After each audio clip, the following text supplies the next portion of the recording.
Oh. All right, it's Monday, June 26th. Call the Selectmen's meeting to order.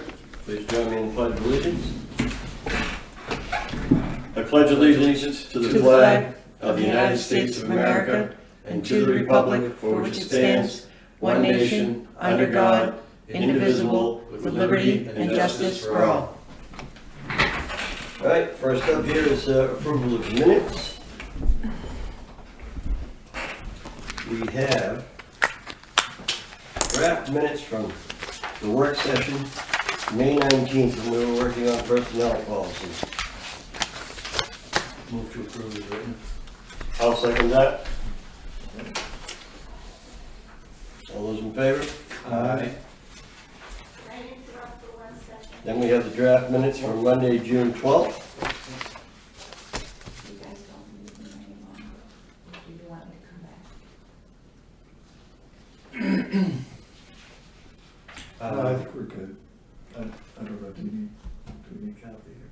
I don't know, I don't. Oh, Probably not. I don't think so. Yeah, no, I think we're good. Well, if you do, just call. Okay. All right.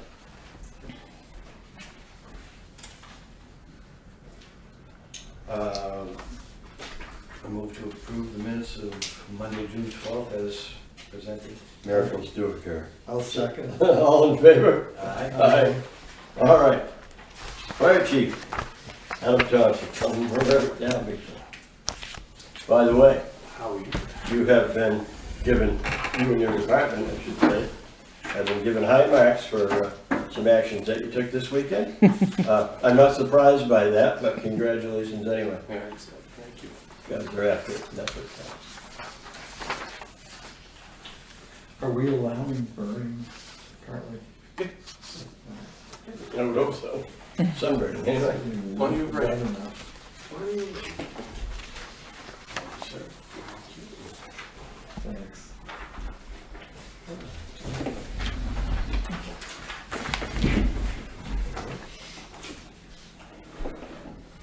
All right. So currently, as of today, we've had 82 fire calls, 129 EMS calls, 43 service calls, 4 special details for 258. Gas furnace inspections 28, oil burner 4, wood pellet stove 4, life safety 22 for 58. And you can see that 2022 is almost the same numbers for that, 257 and 53. So we're staying right in line with last year. On 6/2/23, we had a CO alarm activation at 11 Mason Road at 4:06 a.m. with positive readings in the residence. We evacuated the carbon monoxide, found that it was coming from a couple of batteries charging on golf carts that were in the basement. It mimics CO as far as that goes, so that once we got those unplugged and everything opened up, it cleared out. We had a motor vehicle accident with ejection and a fatality in the area of Governor Wentworth Highway and Edge of Lake Drive at 12:58 on 06/12/23. Tufton Bros ambulance transported one patient, and Stewart's ambulance transported the second patient from that incident. Yes, this was a loss to our community. Yes, very much so. On 6/14/23, we had a possible structure fire or smoke investigation in the area of Winter Harbor Way, and it was found to be an outside fire. On 6/19/23, we had a motor vehicle accident rollover with entrapment in the area of 46 Union Wharf Road. Stewart's transported the patient once we had extricated her. And that is just a general overview of larger calls. That does not include all the medical calls and service calls that took place. Rescue 1 had its tank heater replaced at McFarland Ford in Rochester, which was causing a lack of power and check engine lights to come on. The repair was completed, and it was a recall on 5/23/23, so there was no cost for that. However, engine 4 was towed by Crowell's Towing to Lake Region Fire Apparatus from 11 Tuftonboro Neck Road, Mirror Lake Station. The truck lost all power and was blowing out gray black smoke. Cost of towing was $750. They found that the turbo needed to be replaced. Once replaced, the vehicle had a EGR valve code that came up. Once the EGR valve was replaced, the engine ran normal for a few minutes, and the EGR code returned. When the EGR valve was taken off again, it was found that there was metal in the EGR valve. Engine 4 was then towed to Power Products of Portland, Maine by Crowell's Towing. This is the company that rebuilt the engine in engine 4 2 years ago. The engine had a 1-year warranty on the rebuild. No estimate has been received yet on the repair cost. Also, no information if Power Products will cover any of the repair costs. Moltenboro Fire Rescue will allow us to borrow a fire engine while engine 4 is out of service, or the town of Moltenboro. This is a huge savings. Obviously, as we've been through this before, they allowed us to do that, and it was probably about a $30,000 savings to our town. Well, it's not encouraging to find a piece of metal stuck in the valve. No, That piece of metal, do you know where it came from? They were today, apparently they were going to be pulling off the pan because they did find metal in the oil also, as far as it goes. What we are looking at is whether or not because the truck only had 127 hours on the rebuild. And some of that was obviously going back and forth to Portland, Maine. It's been out on roughly 10 calls since it's for the 2 years, as far as it goes. It had just over 2,700 miles, which is not a lot of mileage if you look at that. And we had already changed the oil in between, because in September, when September rolls around, we have all the fluids changed in the trucks. They did not see any metal in it at that point in time, or know any, but obviously it's there now. So we've got very good maintenance records. The only people that have touched that truck is Lake Region Fire Apparatus and this Power Sports. So it hasn't gone to any other outside agencies for anyone to do anything with. So I'm hoping that they'll stand behind the job that they did. If for some reason we were told if they don't want to stand behind it, that we probably should look at having our town attorney talking with the company as far as it goes. So. And then what about getting it fixed if they don't stand behind it? Right. Yank it and send it somewhere else? So what kind of engine is it? It's as far as it's a Detroit diesel. It's Series 60. It's 515 horsepower. You can look for another Detroit. Right. Engine. Somewhere as far as it goes. So that's where we're at. We spent roughly $41,000 to have that Right, done. Yeah. So I have $21,000 left in my maintenance budget for equipment, and that's what we ran into, obviously before, as far as that goes. That makes for a bad year as far as the maintenance budget. So I'm waiting for a further update So on is that a long block replacement or a short block replacement? I can't remember. And how much if is the old? They replaced everything right in the truck. They never pulled Some blocks? the engine out. Everything stayed in there. They put the sleeves in. They did all of that stuff as far as right in the truck itself. So more of an overhaul than a rebuild. Basically, I would say, but it was expensive in the long run. And at that point in time, the issue was there was no other available blocks. There was nothing of it. It happened during basically COVID and all of that stuff. So there probably is more stuff available right now. And the other thing, I don't know if a different brand of engine could just fit in there, but Yeah, that's tougher. it's tough. Cause yeah, the diesels, the motor mounts are different. Yeah, all that great stuff. Transmission. Yeah. So I'll keep you updated with that, Well, because that's then it- obviously something that, When we order the next $1 million fire engine, maybe we should think about electric. seeing, you know, what kind of engine we're using. Right. Well, Please. the one thing is, it won't be in Detroit, because they no longer put, you know, they only have one brand of fire engines that they put those in, and we can't afford the brand as far as it goes. We can't touch the price.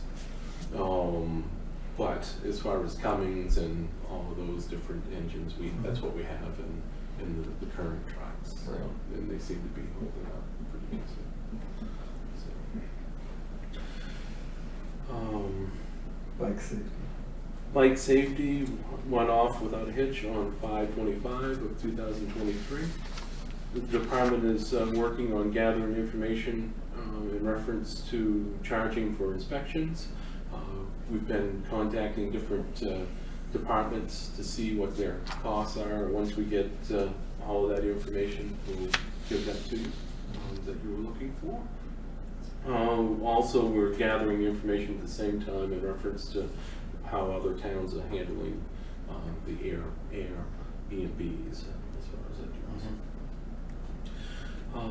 All 7 camps have been inspected for the yearly life safety inspections. All of them had minor issues that need to take care of prior to opening, and they've all pretty much taken care of that stuff. I think most of the openings, a couple of the different camps were on Sunday, so. All has been well with Captain Morgan's full-time status. Captain Morgan sat on Molten Borough's assessment board Friday on 6/23 of 2023. This was to review the candidates for the 6 new firefighters they're looking to hire. We try to work closely with our neighboring departments, just because of, the whole fire truck is, if they're gonna let us borrow a fire truck. Oh, it goes right back to Then Sure. we can let Yeah, them help borrow a everybody out. person. Sure. Captain Morgan took out the tax assessor today to the islands. I think they had like 18 different locations that they had to go to. That went okay. I went through a meeting with the state EMD personnel and FEMA, along with Jim Bean, in reference to damages from one of the largest storms that happened this spring. There's no guarantee that we'll receive any money, but Jim is working on proper paperwork for that. The current storm that was considered a natural disaster in December of 2022, we missed out due to a problem with email address changes. We had a couple changes that occurred, and somehow we got out of the mix as far as that goes. But where FEMA is in charge of it, we basically had a certain time period that we could get any filing in, and we missed that. So, ambulance contract. We were monitoring the Wolfboro ambulance contract very closely. Wolfboro had put out a RFP for the ambulance provider for 1/1 of 24. Is my understanding that Stewart's Ambulance, who is their current contract provider, did not bid on the RFP. Stewart's advised this will not affect our contract with them in the future. We currently receive a transport ambulance from either Wolfboro base or Molten Borough base, depending on the location in town. Our contract budget amount for 2023 was $213,819.19. This contract ends on 12/31 of 23. I don't know how much rumors that you've heard as far as on the street. Speaking with Wolfboro Fire Chief Tom Zotti, the town of Wolfboro has received 2 bids back for an ambulance. The first one was $900,000 a year, and that was Action Ambulance. The second one was Brewster Ambulance for $1.4 million a year. The numbers are for 2 dedicated staff ambulance, 24/7, 365 a year. Their current Stewart's contract was providing 2 ambulances, 24/7, 365 a year, for approximately $287,000. It is very expensive to set up a new ambulance service in the area and meet the RFP requirements. Option 3 for Wolfboro will be for their department to purchase 2 ambulances and do the transports. Note, Stewart's Ambulance has renewed their transfer contract with Huggins Hospital for 2 more years and will not be closing their Wolfboro base, which is on Grove Street. And again, our ambulance either comes out of their base on Grove Street or it comes out of the Molten Borough Fire Station. So we're good for 2 more years as far as access, but after 2 years, We don't know. and these jumps from $287,000 a year to $900,000 and $1.4 million. It's essentially the same contract service, correct? Yes. There's just a quadrupling and So basically, as far as Wolfboro was getting a very good deal on having 2 ambulances 24/7 with the 287, most definitely. I'm sure that Stewart's looked at that and said, once they were bought out by a bigger company, some of that may have been offset with the Huggins contract, as far as transfers and things like that. who bought who out? Stewart's got bought out by a much larger company back a couple of years ago, as far as it goes. They still operate in the area as far as Stewart's Ambulance, but I think it was called Transformative. So we're not currently getting 2 ambulances 24/7, 365. No, we get 1 ambulance 24/7, 365, and if we need another one, they've been, if it's available, they've been providing that. So as it's far really, as it's that not a goes. quadrupling, it's more a doubling. Right. Because if we were to get 2 ambulances, we'd assume that it would cost us about $426,000. Right. All I'm saying is, what I see here is Wolfboro was paying $287,000 for the same thing last year. Oh, I'm sorry. Right. But now this new contract is $900,000 or 1.4 for the same thing.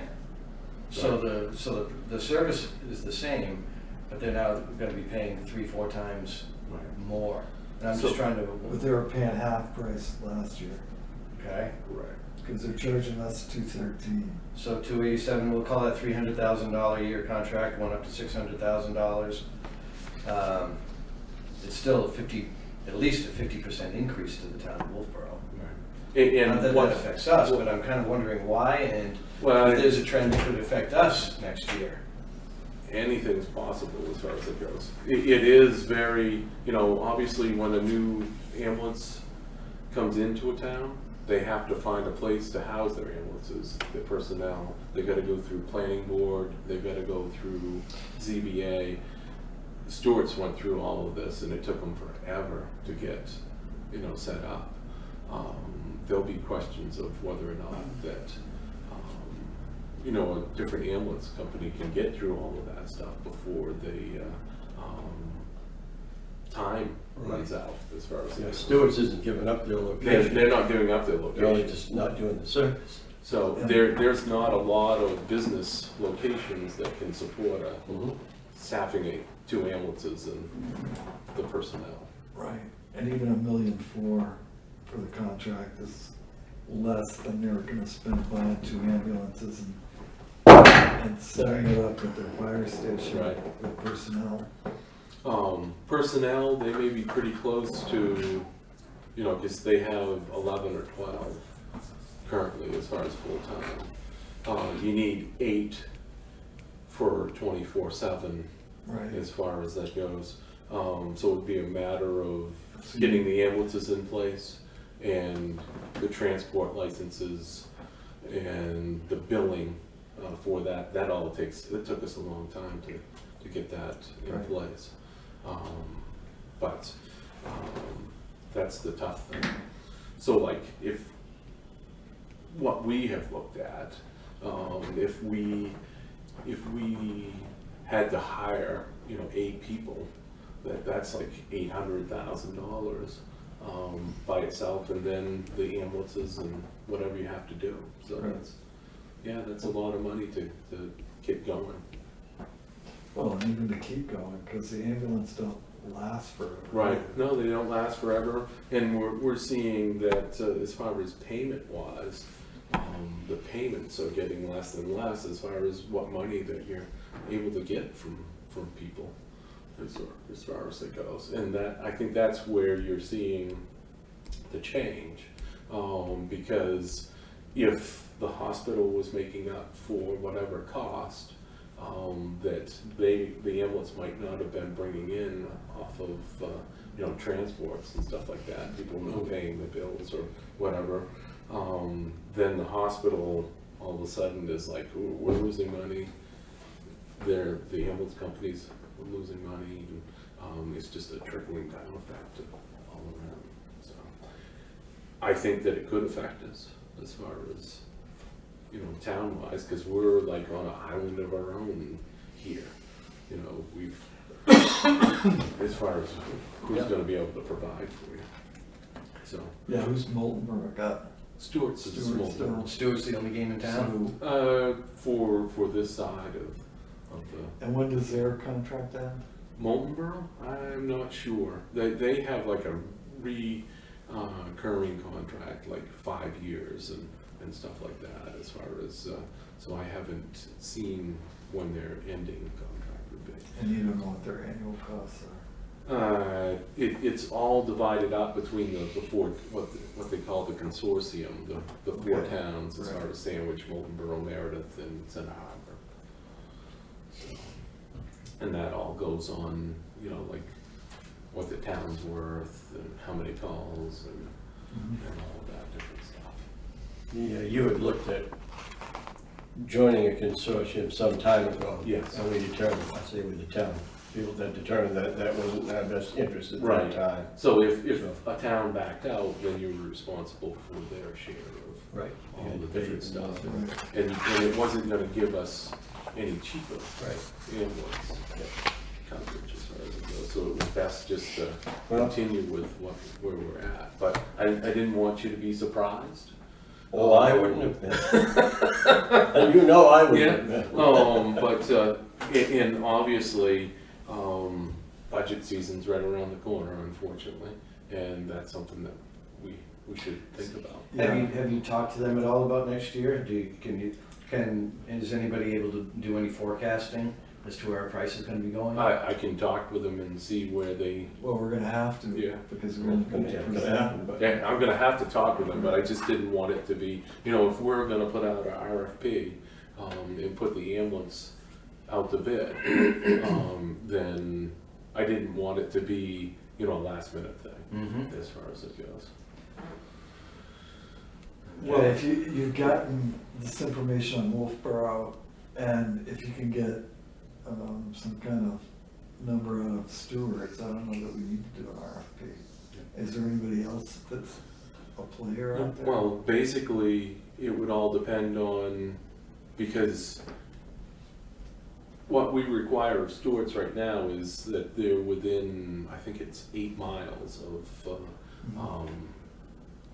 the center of our town as far as it goes, and that they can be here within 5 minutes. That would be pretty tough if you're not on each end.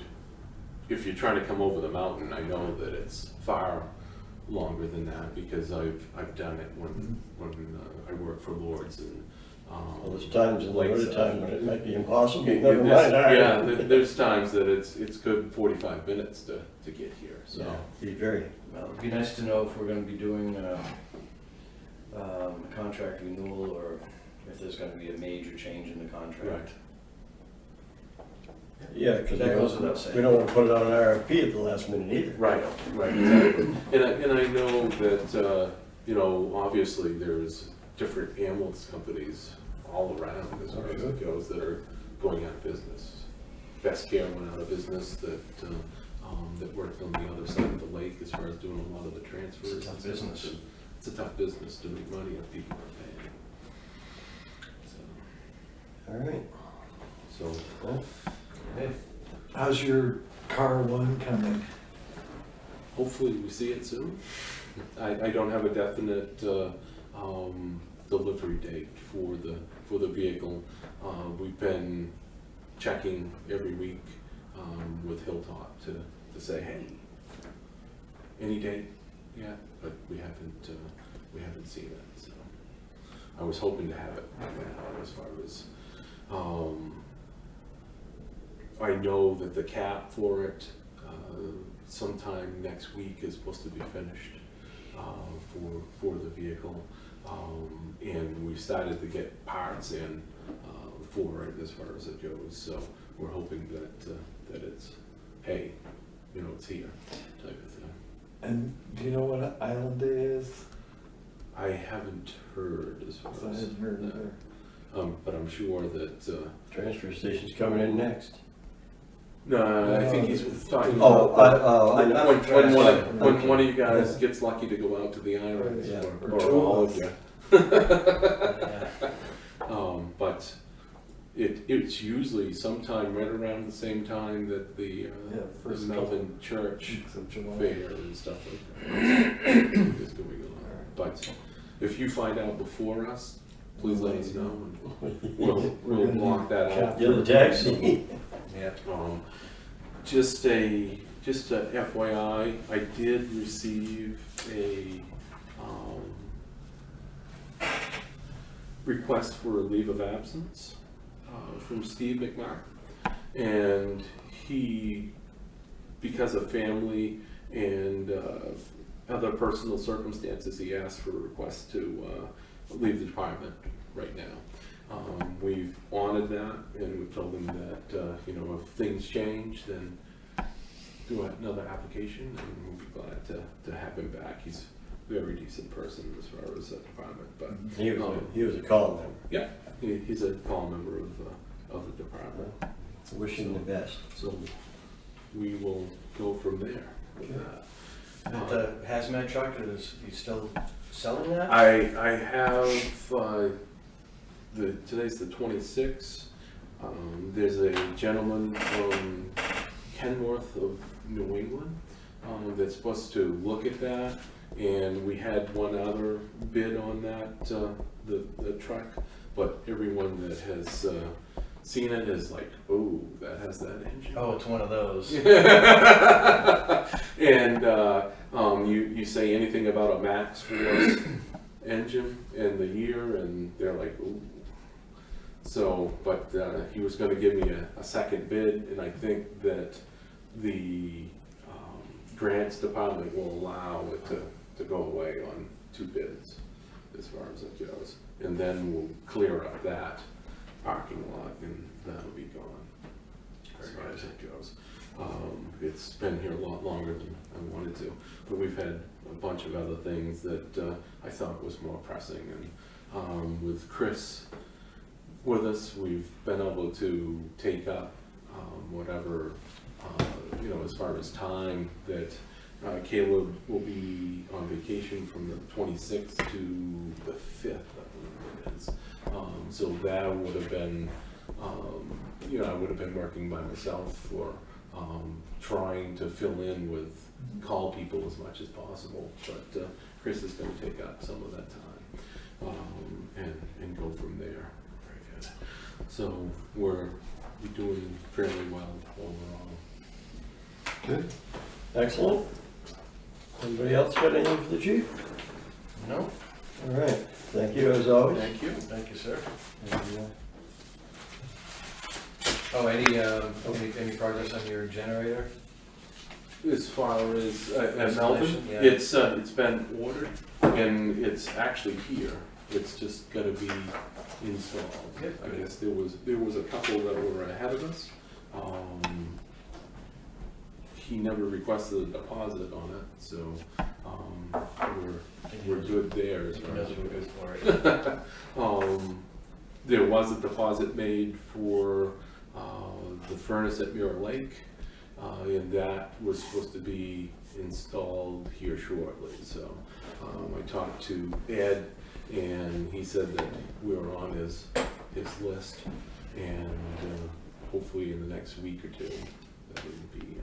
So Great. I'll let you know on either of those. So Very good. awesome, thank you. All Thank right. you, Chief. Have a nice afternoon. You too. Do you want, as far as the truck, me to do an email to Cammy and Which go that truck? way, Which or truck? engine 4? Yeah, And as then soon as possible. if whatever we have to have a meeting, Yeah, we we'll have a might. meeting. Yeah. Yeah, Be I nice think to they'll be- get the word to us as fast as you can. I will. Yep. Be nice to be in the loop. Oh, I'm not making that decision. Thank you. Thank you, Chief. Transfer station is next. The superintendent just walked into the back office. I believe he's gonna make copies. Hopefully he'll figure that out soon.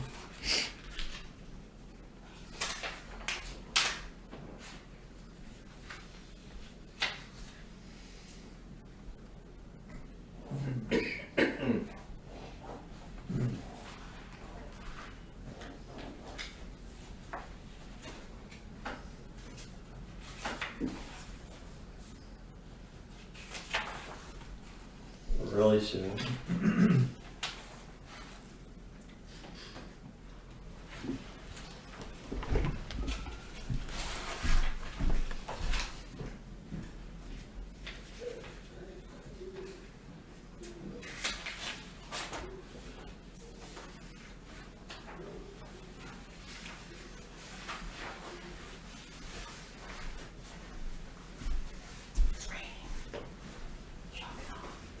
Oh, well. I can see what you've done. You put on your raincoat. I was debating whether or not to do that. Did I stick something in your file by accident that's supposed to be Chris's? It's got pictures on it. Oh, I don't think so. Well, Is that in the, is this something that corresponds? we've got some jail products that are pictures. That's not Chris's. How about the correspondence file? I didn't see anything in it that looked like it would be Chris's. I can go print it real quick. Hi. Hi. No.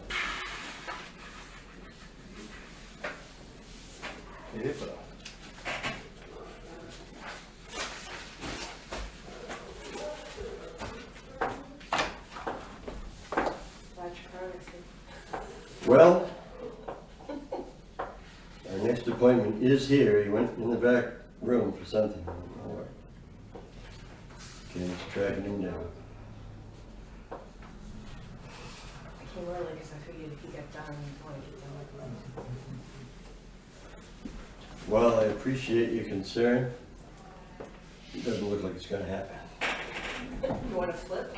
I'll go. I'd love to, but about the time we start to talk with you, he'll show up. So. Shan't be long, I'll be sure. Yep. Don't think it'll be too long either. But you never know. Well, we've had no RFPs for the 19-mile Bay crosswalk and traffic signal project. No I one's, haven't seen one. no, we have had none apparently. Okay. We do need to make a recommendation for the firewall suppression system today. You were gonna look that over carefully. Is what? He's coming.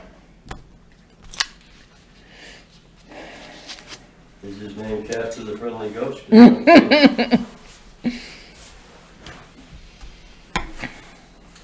Got a couple of things to do with the police department contract.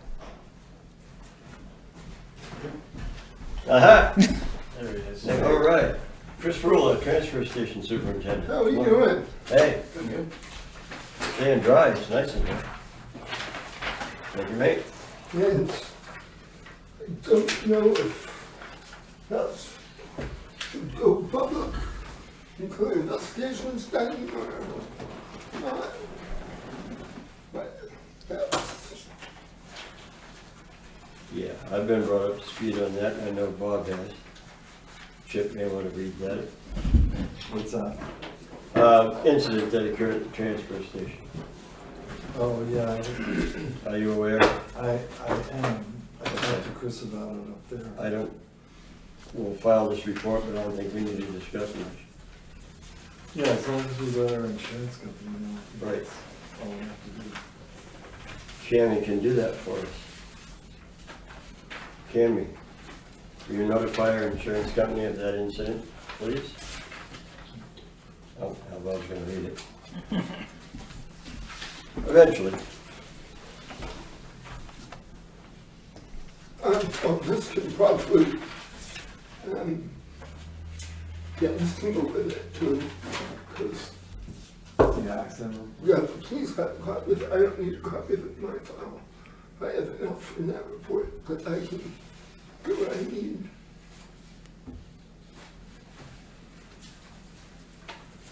So the chief created this? Yes.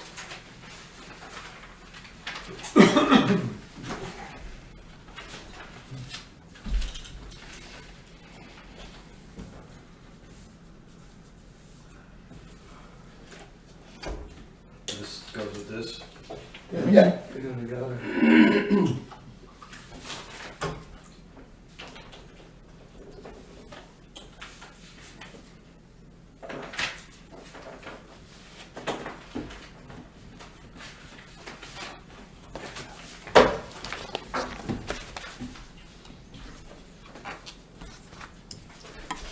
Here, would you like to begin? Numbers? Yeah. Sure. They, unfortunately, my computer system has gone wonky and my printer is on the fritz. So what we have here is a very pared down report until I get my printer back online and I get my computer straightened out. Hopefully that will be this week, but it's been a very frustrating couple weeks trying to get that situated. But this is my May report, my brief rundown, my May report, which just tells you basically 99 tons of MSW, 113 tons of CE, 1.3 tons of plastic, 14.5 tons of glass.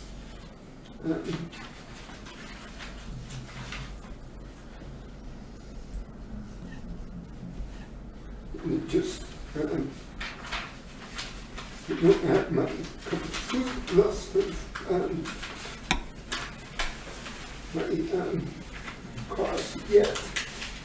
So I haven't got all my reports back, but my savings for my metal is about 270.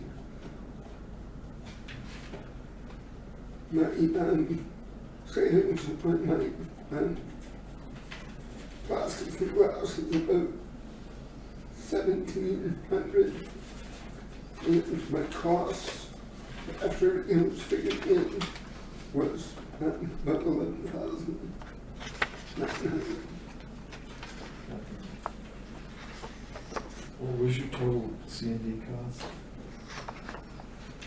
I don't have a total, I'm sorry. The total,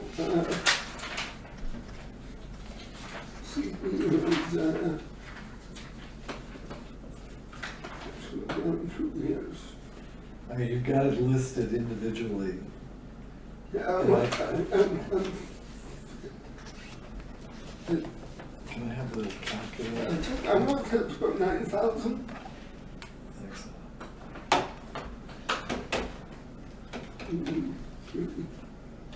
It was about 9,600 per May.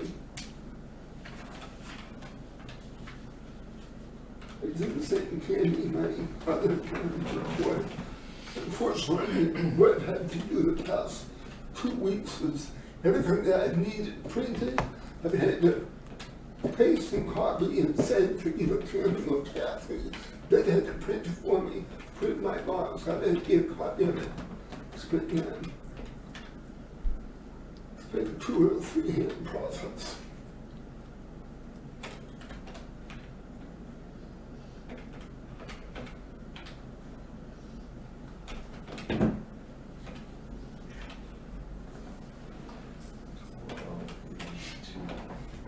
So I'm showing 13,794.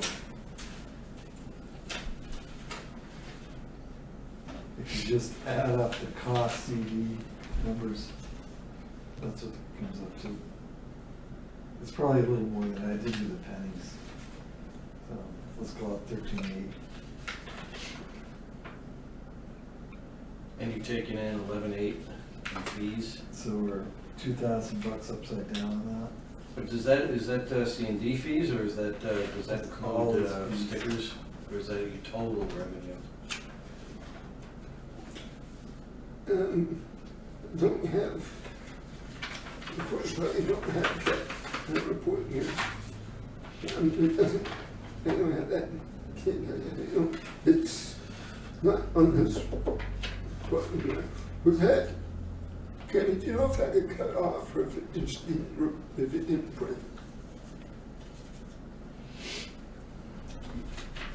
I'm not sure. It looks like it printed a little bigger than it should have. Yeah, so resident fees and sticker fees on the bottom here, So so. we don't have that I on. don't know if it's cut off or if it just didn't print. So the 11,815 in revenue is the total revenue for the month, May. That is, well, that's, it looks like it's, I can't tell you, but the bottom is cut off. This is much bigger than normal, so I can't tell you if it's cut off. She's gonna, This one printed smaller, I think, isn't on there? this is over here. Other side, And normally it's, click it over. oh, yeah, 11,000 plus 680, so it's 11, 12,200, 12,150. Okay, but that's gonna include stickers and all that Yes, stuff? correct. And do you have the breakdown on the They stickers? do, but not with me, yeah. Okay. I don't know if it's me. Maybe it is me. And I know you put a lot of work into this, but I can't read your spreadsheets. Yeah, it's, I don't know what's what. I'm doing math, what appears to be obvious to me, and it's not. It's not. I'm having a hard time with you. this is my week-to-week, my quote-unquote transmission sheet, which really isn't. This is really just my tracking sheet. My actual sheet is my other sheet, which isn't here. So this really is just my overall kind of sheet, and what really is the concern sheet is the actual bottom here. Is the last 7 or 8 lines, solid waste, the 18 containers, plastic, those are the tonnages and the fees, and which basically I don't have. I have the, which would look like to me, resident usage fees, and sewer fees. Okay. So total resident usage fees, 11,815, total sewer fees, 680.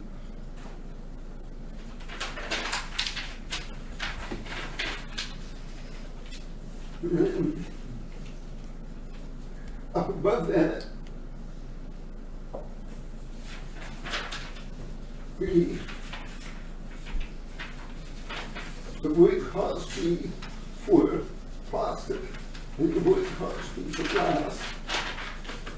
And the 1,579 for 1,438. And then I probably, to make it easier for you to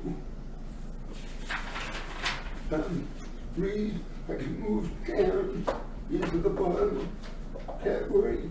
My recycling, my North Country recycling, and my propane and freon categories, those are just my overall fee associated costs, which is not real, quote unquote, real money, it's just money that the town ends up saving in transportation and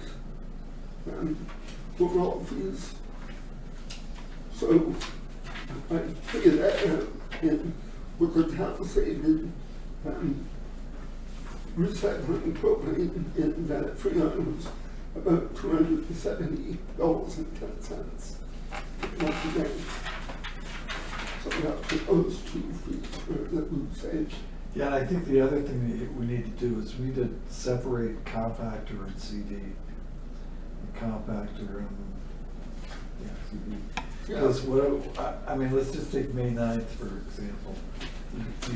You lost or sent out the door compactor 1 at 8.64 tons Yeah. and CD 1 at 5.14 tons. You've got $148 each, which is just the transportation cost. But what's the, and then a cost, I'm just showing a CD cost. Yeah, I do have, if you look here on the, I don't know what I have here.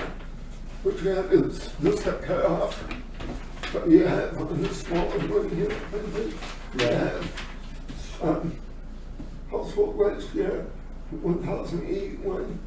Say the very first line, May 2nd, 9.73 tons of household, 1,081. We don't have Yeah, that. it's because it came up more cheap. But this salt waste Maybe we gotta set up the format differently. came out at 1,081.45. And then CD was 55297. So, Personally, I'd be happy with just the totals, not the day by day. yeah. So the other, It just gets quite. so this basically is just, from basically it helps me with my annual report, because it gives me my totals, Right. but my tonnage, my totals, and my, but what you guys want, what I'm hearing is you want basically my monthly report, which just tells me bottom line. Yeah, what did it cost, what'd you bring in? Yeah, that would suit me just fine. I understand how this works for you, but for us, I think the basics is what we do. Just to me, numbers. And I don't think you're accurate, yeah, you need to change your format, because you're not really accurately telling us what sort of budgetary impacts there are. Because I don't see any, on this report that I'm looking at, I don't see the cost for, household waste. I'm just seeing a transportation fee. This is very good. Okay. Should be about 12,000. It's about 25, between 22 and 25,000 a month for waste management. Right, because it has to go the other way. Yeah. Yeah. Okay. I don't have the solid waste number on mine. Correct. It normally prints out the landscape way, Yeah. and it gives you everything plus the weight cost, but for some reason it just didn't come out that way. We got a month to fix it. Well, yeah, I'm not sure it comes out that way. It gets straightened out. And I'll make sure that you get the other one priority and this secondarily, and the other one is bottom line Because figures. your budget's broken up in different components, and that we need to be able to reflect the two, or combine the two. Make them work. Do you want this one just so that you have the actual categories? Doesn't really do what you want, but at least you'll have the categories. Continuing on. So 11.8 is what you collected on 13.8's worth of expenses. So you're $2,000 upside down on your C and D still. So, Well, I'm hearing a mixed statement there. What I'm hearing you say is the 11.8 is his total revenue. no, total C and D revenue. Okay, thank Because you. I subtracted out the registration fees Okay. and all that. Okay, thank you. So, The continuing saga of C and D. yeah, because we're not charging We it. just can't seem to get ahead of it. And I think that what we do is just try and get there, but it just seems to always, I think you need to flat fee some of these people. I mean, I'd rather have it be the other way around and we be sitting here saying, you know, we're overcharging for our C and D. But we're undercharging, which means I'm paying for the C and D. And Chris Sawyer's paying for the C and D and. Everybody is. Yeah. Every taxpayer. You know, I think we owe it to the public, to the townsfolk, to take C and D for somebody who's doing a home project. They're remodeling their Yeah, bathroom, yeah, they no, can bring the that's stuff down and take care of it. But if you've got a contractor coming in that's gonna do your roof, or a contractor that's gonna build an addition, I don't think we should be accepting C and D from contractors. The general public is one thing, the contractors, you're getting in trouble. This is where you're losing your money, is with the contractors. they, Am I wrong? no, I do not disagree with you. And this is where, You disagree or agree? No, this is where the disconnect, because I think that we have to figure out a feasible way, if we're going to accept CD from everybody, we need to find out a way that's advantageous for us to do that. And we don't have scales. And all I can do is, and all we can do as a group is to figure out a way that we can say, hey, this is what we're doing in life, taking, you know, taking the position on shingles. We have a roofer come in and he's got a truckload of shingles or a trailer of shingles. You know, just ask how many squares he has. And if they say we've got 16 squares, then we charge what Moultonborough charges. Moultonborough has scales. They charge $22 a square. So I charge $22 a square. That's more than I think what we used to charge. And it's, you know, 250, 440, you know, I mean, somebody comes in with a dump trailer, it's $500. And it seems to be working. But if somebody comes in with a small trailer, it's got sheetrock, or it's got, you know, 2x4s and some plywood or some scrap, and I'd say, you know, $320. And then I'm going to call the rest of the squad. So I just don't know where we. I don't know, I think if we're gonna do C and D for everybody, you need to do it right. And the way to do it right is with scale. Because we're paying by the pound to get rid of it. Correct. We need to pay by the pound to collect it. And we're not doing that. No. And I know that you said that we've been through this exercise before. Where did this exercise go wrong? What happened? it costs too much for the scale.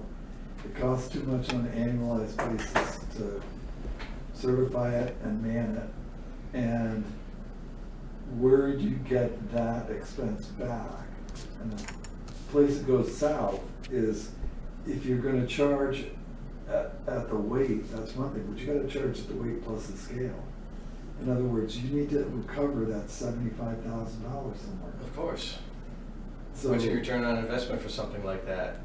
10, 15 years? no, How do you amortize that? no, you charge. Well, you amortize it by putting it into the fees. Well, But Right. We have no history as far as how long they're gonna last. You don't have any of that stuff, so you charge it on an annualized basis, you run it like a hospital, you know? But I'm more inclined to go with your first statement, which is let them go somewhere else, let them go to turnkey with their trailers, and we'll take pickup trucks with homeowners C and D. I mean, We can't continue doing what we're doing. no, I mean, even at this rate, we're running a $25,000 deficit.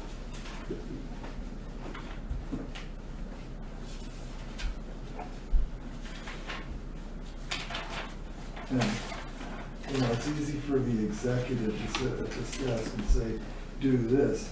I know it's harder for the operator to do it, but I saw Skip, I don't know, within the last month up there. Guy didn't stop at the office for anything. I know he didn't pay them. I don't know how many people you've got out there who haven't paid you.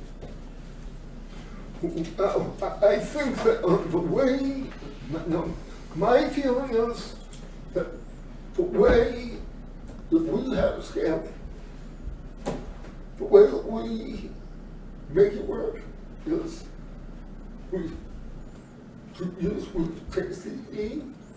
If we find out that we need to make more, or we need to pay more,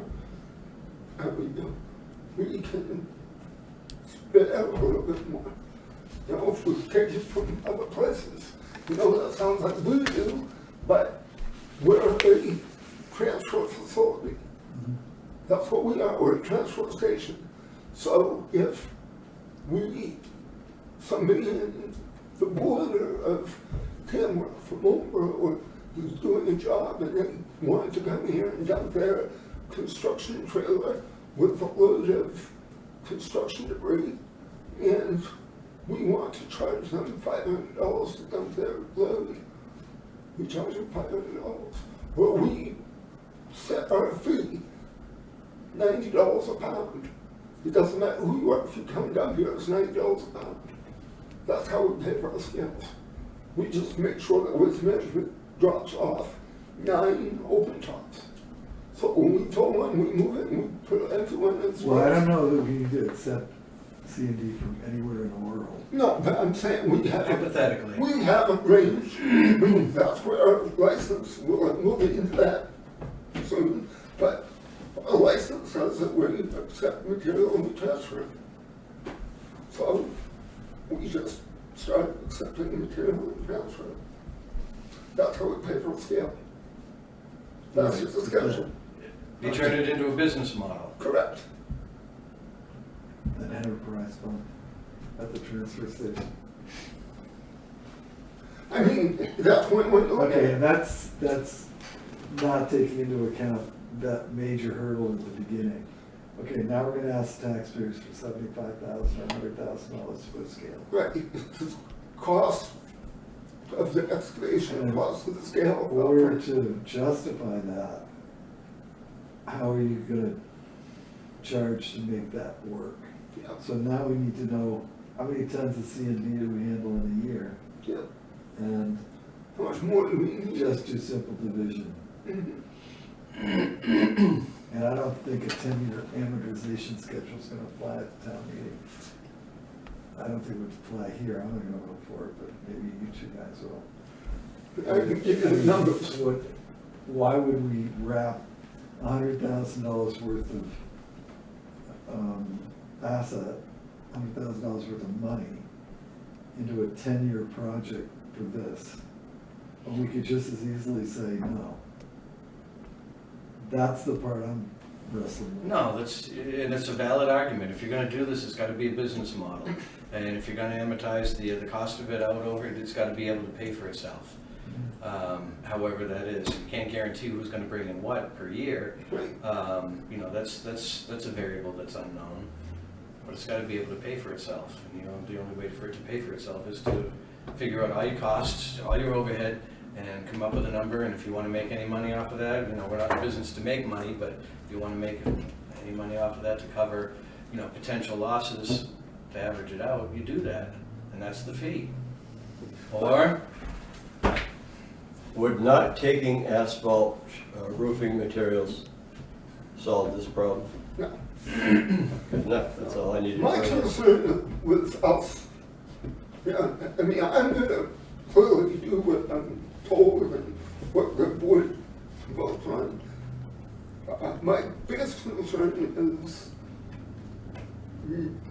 finding crap on your property, and your property, and her property. I mean, we stopped taking CD, we stopped taking washing machines, tires. The town's gonna look like I don't. Mm-hmm. dump. Because they're gonna stick it in the woods. Yeah. Or dump it on the side of Ledge Hill Road like they do a couple times a year. Yeah. So, I mean, we need to, so we don't take it, or we start charging more. If we price ourselves out of the game, we're gonna start having a problem. Can you perhaps, if I'm speaking out of turn, tell me please, can you perhaps take on the project of doing the investigation on a scale operation? Yeah. That would involve bringing in, say, a representative from whoever would sell you the scale. They will help you put together a business model. Right? They'll show you examples of how other towns are doing it and how they get it done. Yeah, I can have a rep here in a couple weeks. I could back you up on that with a condition. Okay, starting Saturday, we're not taking any C&D other than in locally dump stickered pickup trucks until we can figure out how to put a scale in and make it work. And let all these contractors go. They can go to turnkey. They can hire a dumpster. It's all part of their business. They should understand that. And they're not coming to us anymore until we can figure out a scale. I mean, I'm not prepared to lose a quote, $25,000 this year. Just not. No, I'm with you.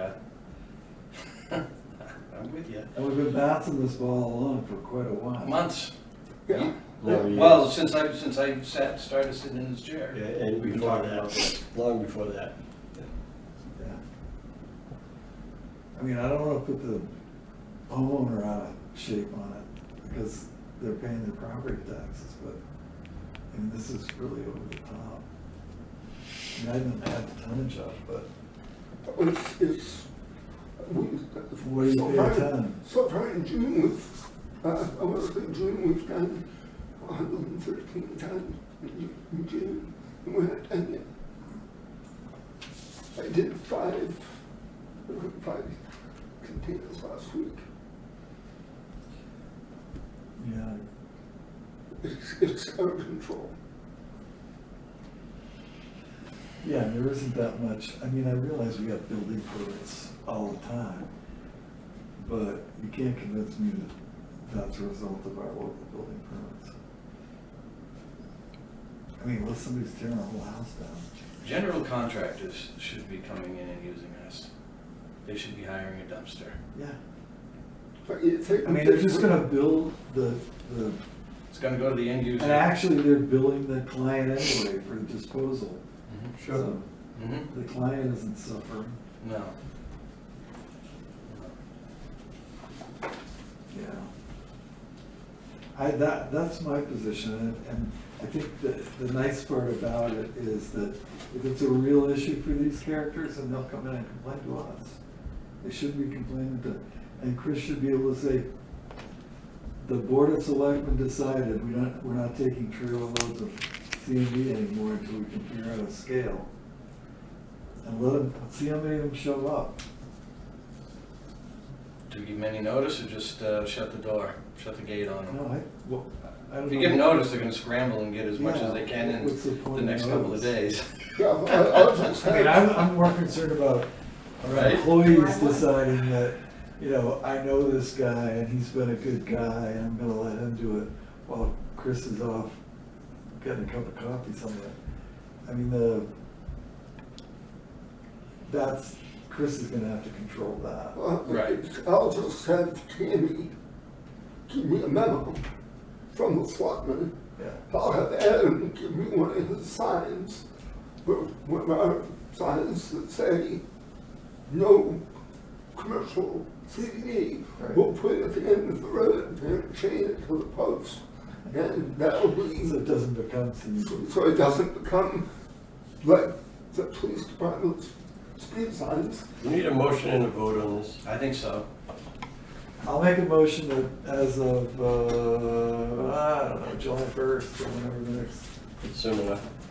point is, that we limit C and D collector reception at the transfer station to just homeowners no larger than a pickup truck.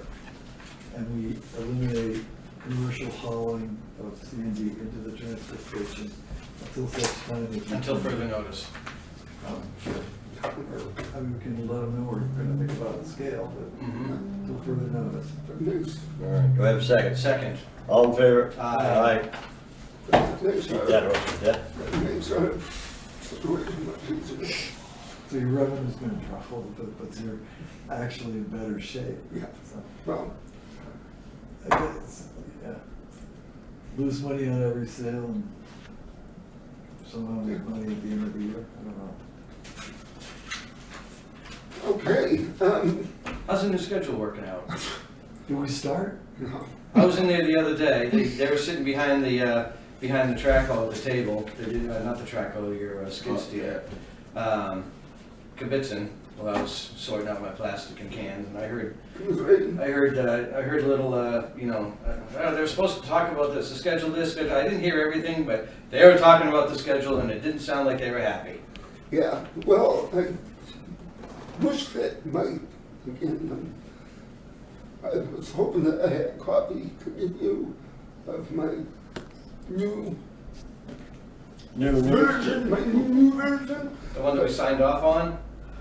Well, no, that was the 40-hour. Right. Yeah. So I everybody's had to getting this one. revise the 40-hour version back to the 35-hour plus minus version. Right, because they get paid for 35, not Right, 40. right. But I have done that. I've been able to make a running schedule back down to the 35-hour version, 3 different sets, so that by seniority, people can pick whether they want to be on Schedule 1, Schedule 2, Schedule 3. That will be a rotation, and we can decide by month, or by week, or by probably by month. And then, once it gets going, it can get going. People will, have a Friday, Saturday, or Sunday, Monday, and Thursday, Friday, however, whichever rotation they pick, that will be what begins. And the ability to swap off amongst themselves if they want, right? If, And do we pick up Thursday? yes, we will be starting to open on Thursdays. Yeah. And if you have Schedule 1 and he has Schedule 3, if you want to work out between you to swap, Knock yourself out. knock yourself out. Okay. Yeah. As long as everything's covered, And as long It doesn't as long affect- as you're informed that they Right. made the switch. it doesn't Right. affect Right, right. the bottom line hours, nobody's getting overtime, it doesn't, right, as long as there's no shenanigans, Yeah. that will work. And it will go into effect once we get the permit squared away. So DES has to weigh in on it? Yes, yes, Is that a problem? but that's step 3 in the process. It should be a problem. It won't be a problem once we get the permit squared away. But the permit shouldn't be a problem. No, it won't be a problem. Just take time. Topic 3, the permit. Right. The permit has not been quote-unquote updated since 1995. In my dealings with DES, I've been in contact with them, and we currently are in violation of our permit. We accept couches, and chairs, and wash machines, and bulky items, and none of which are covered in our permit. So, We always have accepted those though. And Always. yes, we have. We've never been. Forever. Yeah, but we've never been licensed to accept any. So if I may, a washing machine doesn't count as scrap metal? Apparently not. And a couch that goes in the C and D container doesn't count as CD? It's considered bulky scrap. Go figure. This is for my benefit. Yeah, Believe me, I'm not- go figure. No. But I'm in talks right now with them to modify a permit with sending all the paperwork. I'll go through that, I'll get all the paperwork you guys to sign off on it, so we can come in line with the 7 allowable line items, get that signed off, they can get the permit back to us, we can be all legal, we can add the extra day, we'll be all in good shape, so that if we go back for solar in the years, Well, you know, whatever, we'll be good to go. I've been a selectman currently for a while. I was also selectman in 2006. I've never heard of a renewal on that permit. Ask them when we went out of compliance. Well, I have a copy of 2008, I have a copy of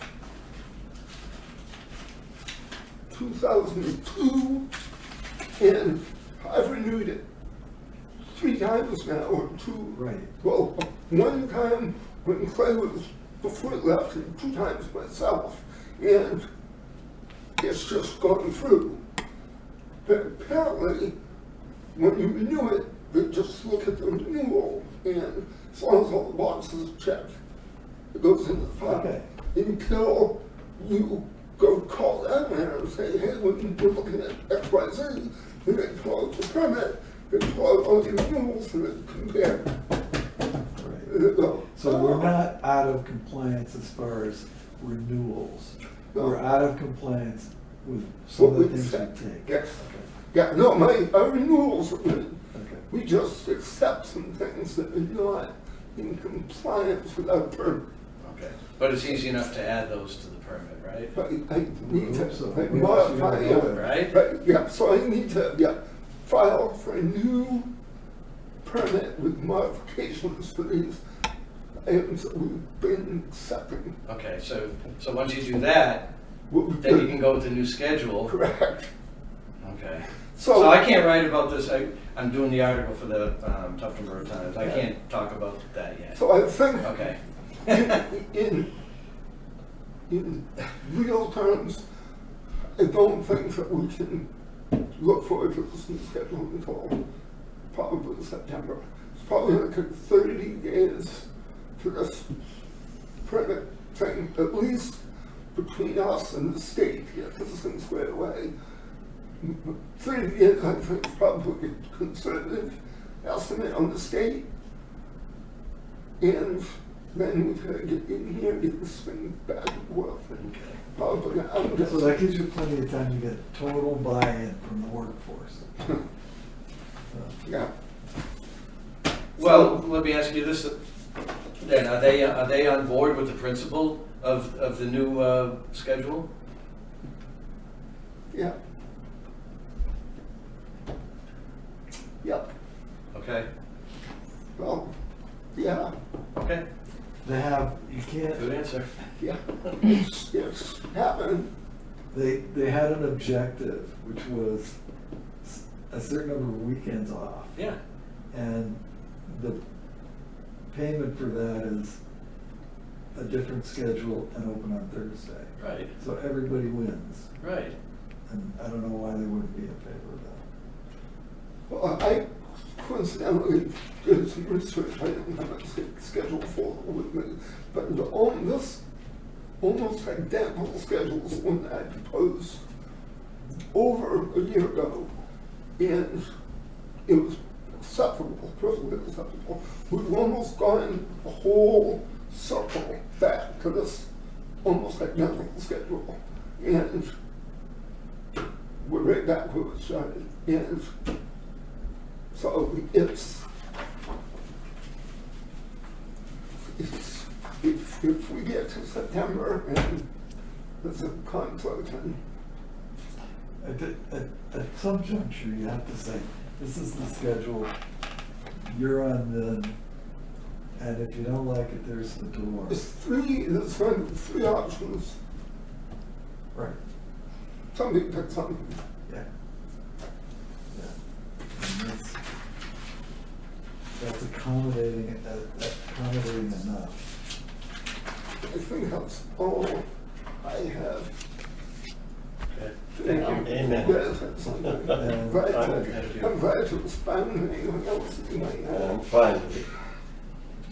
We had the accident Yes. report given to us. Right. And have you heard any more about that? No, No injuries. no. Not no report to me. I did ask, so we would deny any injuries.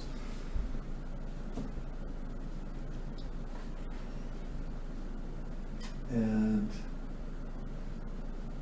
all of your warrant article money is spent. All right. Put it in the compact plan. Yeah. Okay. Turned that into Catherine, and as far as I know, there was nothing left. I think we signed the paycheck, I think we signed the check for that last week. Yeah, it's working great, no connections. Right, we did sign the check. Yeah, so, Good. Thank you so much. Thank you. Yes. yeah. All right, next up we have Chris Sawyer. I Thank you. apologize for making you wait so Have a long. great night. You too, thank you. You Chris. too. It's okay. I'll be quick. Androscoggin Valley, have them look up Androscoggin Valley with the scale. Okay. Have them research that. They pay a flat fee, every taxpayer pays a flat fee every year, and have them look up. That would be something comparable to this area. Okay, What's Androscoggin Valley? Is that a town? It's the Androscoggin Valley transfer station, you can look it up, Right. it's, yeah, covers more than one town. it does, but it's similar in And size. we It's a could regional also transfer look station. into, I'm not gonna make motions and all that sort of thing, but we could also look into commercial stickers as opposed to residential. Sure we could. Yeah. I mean, you can't drop here until you bought a commercial sticker. Right. Anyway, speak, please. Quickly. 3 things. 1, dead tree on my road that's been tagged for a year that is definitely a hazard. Any idea when that's coming down? Because that, every storm, now the rain, the light rain, we got big limbs coming down on that thing, and that's been roped off for a year. Okay. We asked the road agent last time he was in what the schedule was on trees or when the tree Here guys you come go. back. This bad baby, she's bad. Yeah. She's bad. I'm aware. And he hasn't, when is Jim due back in? 20, sorry. I can't read that. The 10th? Yes, is that the 9 o'clock one? Yes. Well, it's the first meeting of July, but it's the second Monday in July. So July 10th No, he'll be. aren't we meeting the 3rd? We better be. Are we meeting the 3rd? Yeah? Why not? Okay. We'll see him on the 3rd then. No, that's No. at 4:30. You can, but that would screw up everyone else's schedule. He likes he can do the 9 o'clocks because he can come in during the day, so he's the 10th. I highly encourage him to move that up, because if somebody goes underneath there and a branch comes down and it hits somebody's car or a human head while they're walking, I that'll be a stopped problem. looking up, but there are trees all over town that need to come Oh, out. yeah, this is not, I know it's not the first, but she's Yeah. not good. Just a point, I know it doesn't immediately affect your discussion, but on the 3rd and the 4th, I believe I'm gonna be working second shift, so, Oof. yeah, so, because we got a staffing problem.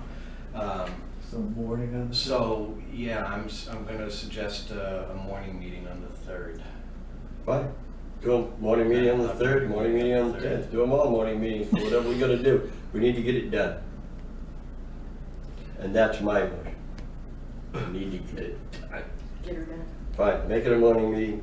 It works for me. How about you, Chip? Fine, Good. I can be awake. Yes. Yep. It's past my nap time. It's right. See, Okay. it's past my dinner time. Who, and it might not even be you guys, so there have been lines down on our road and on North Line Road since winter, and I'm nothing's been done. well So do aware of we that. call, I mean, I can call them, but who is it that we call? Who do All right. you call? Here's my question. Sure. What kind of a line is it? Well, we can gather it's either an old phone line or an old cable line, because Okay, I hope it's not live, it's not a power line. but it's on the Okay, power. but phone lines and cable lines Mhm. generally run, if any voltage at all, very small. Right. So if it's phone or cable, it's gotta be Spectrum's job Mhm. Okay, that's When one now. consolidated. Well, whoever that may, well, yeah, we're still paying Time Warner on checks. It's crazy. I have no idea how that works. So that, we can call, we can have Cammy call. Yeah, I mean, there's a You few can call. down all over. I'm well aware of where they are. I drive by them and I'm like, well, it must not be power because nobody's out of power. It's gotta be phone, cable TV, Okay. whatever it may be. I mean, if you guys might have better luck, I don't know. Cammy, can you please try to do that for us? Thank you. If not, if you let me know, I'll try to if I have to. I mean, if it needs to be a homeowner, I mean, I'm happy to do that Oh, too, well. but it's just there's more down. You know, it's not just my road. Right. I mean, they're all Strength in around numbers. town. Yeah. Right, I'm surprised somebody hasn't complained that they don't have their internet either. That would, I don't know. Well, maybe it's phone, and because everybody's got their cell phones, they Yeah. don't know, nobody's called to report it. Possibility. That could be a road agent responsibility. Well, that's what I was thinking, because, I mean, they're gonna go cut, they're about ready to, you know, when they go, whoo, they're gonna, they're gonna cut into that line, it is on the ground. We'll see. All right? Cool. There, almost done. Third thing, and I'm saying this as a resident. So, there's the official town website, and then some of the town departments have Facebook pages, which is fine. If they have those Facebook pages, they shouldn't be putting a link to the town page on that Facebook page, because those opinions are opinions and comments of other people. They're not official. They're not your official opinions.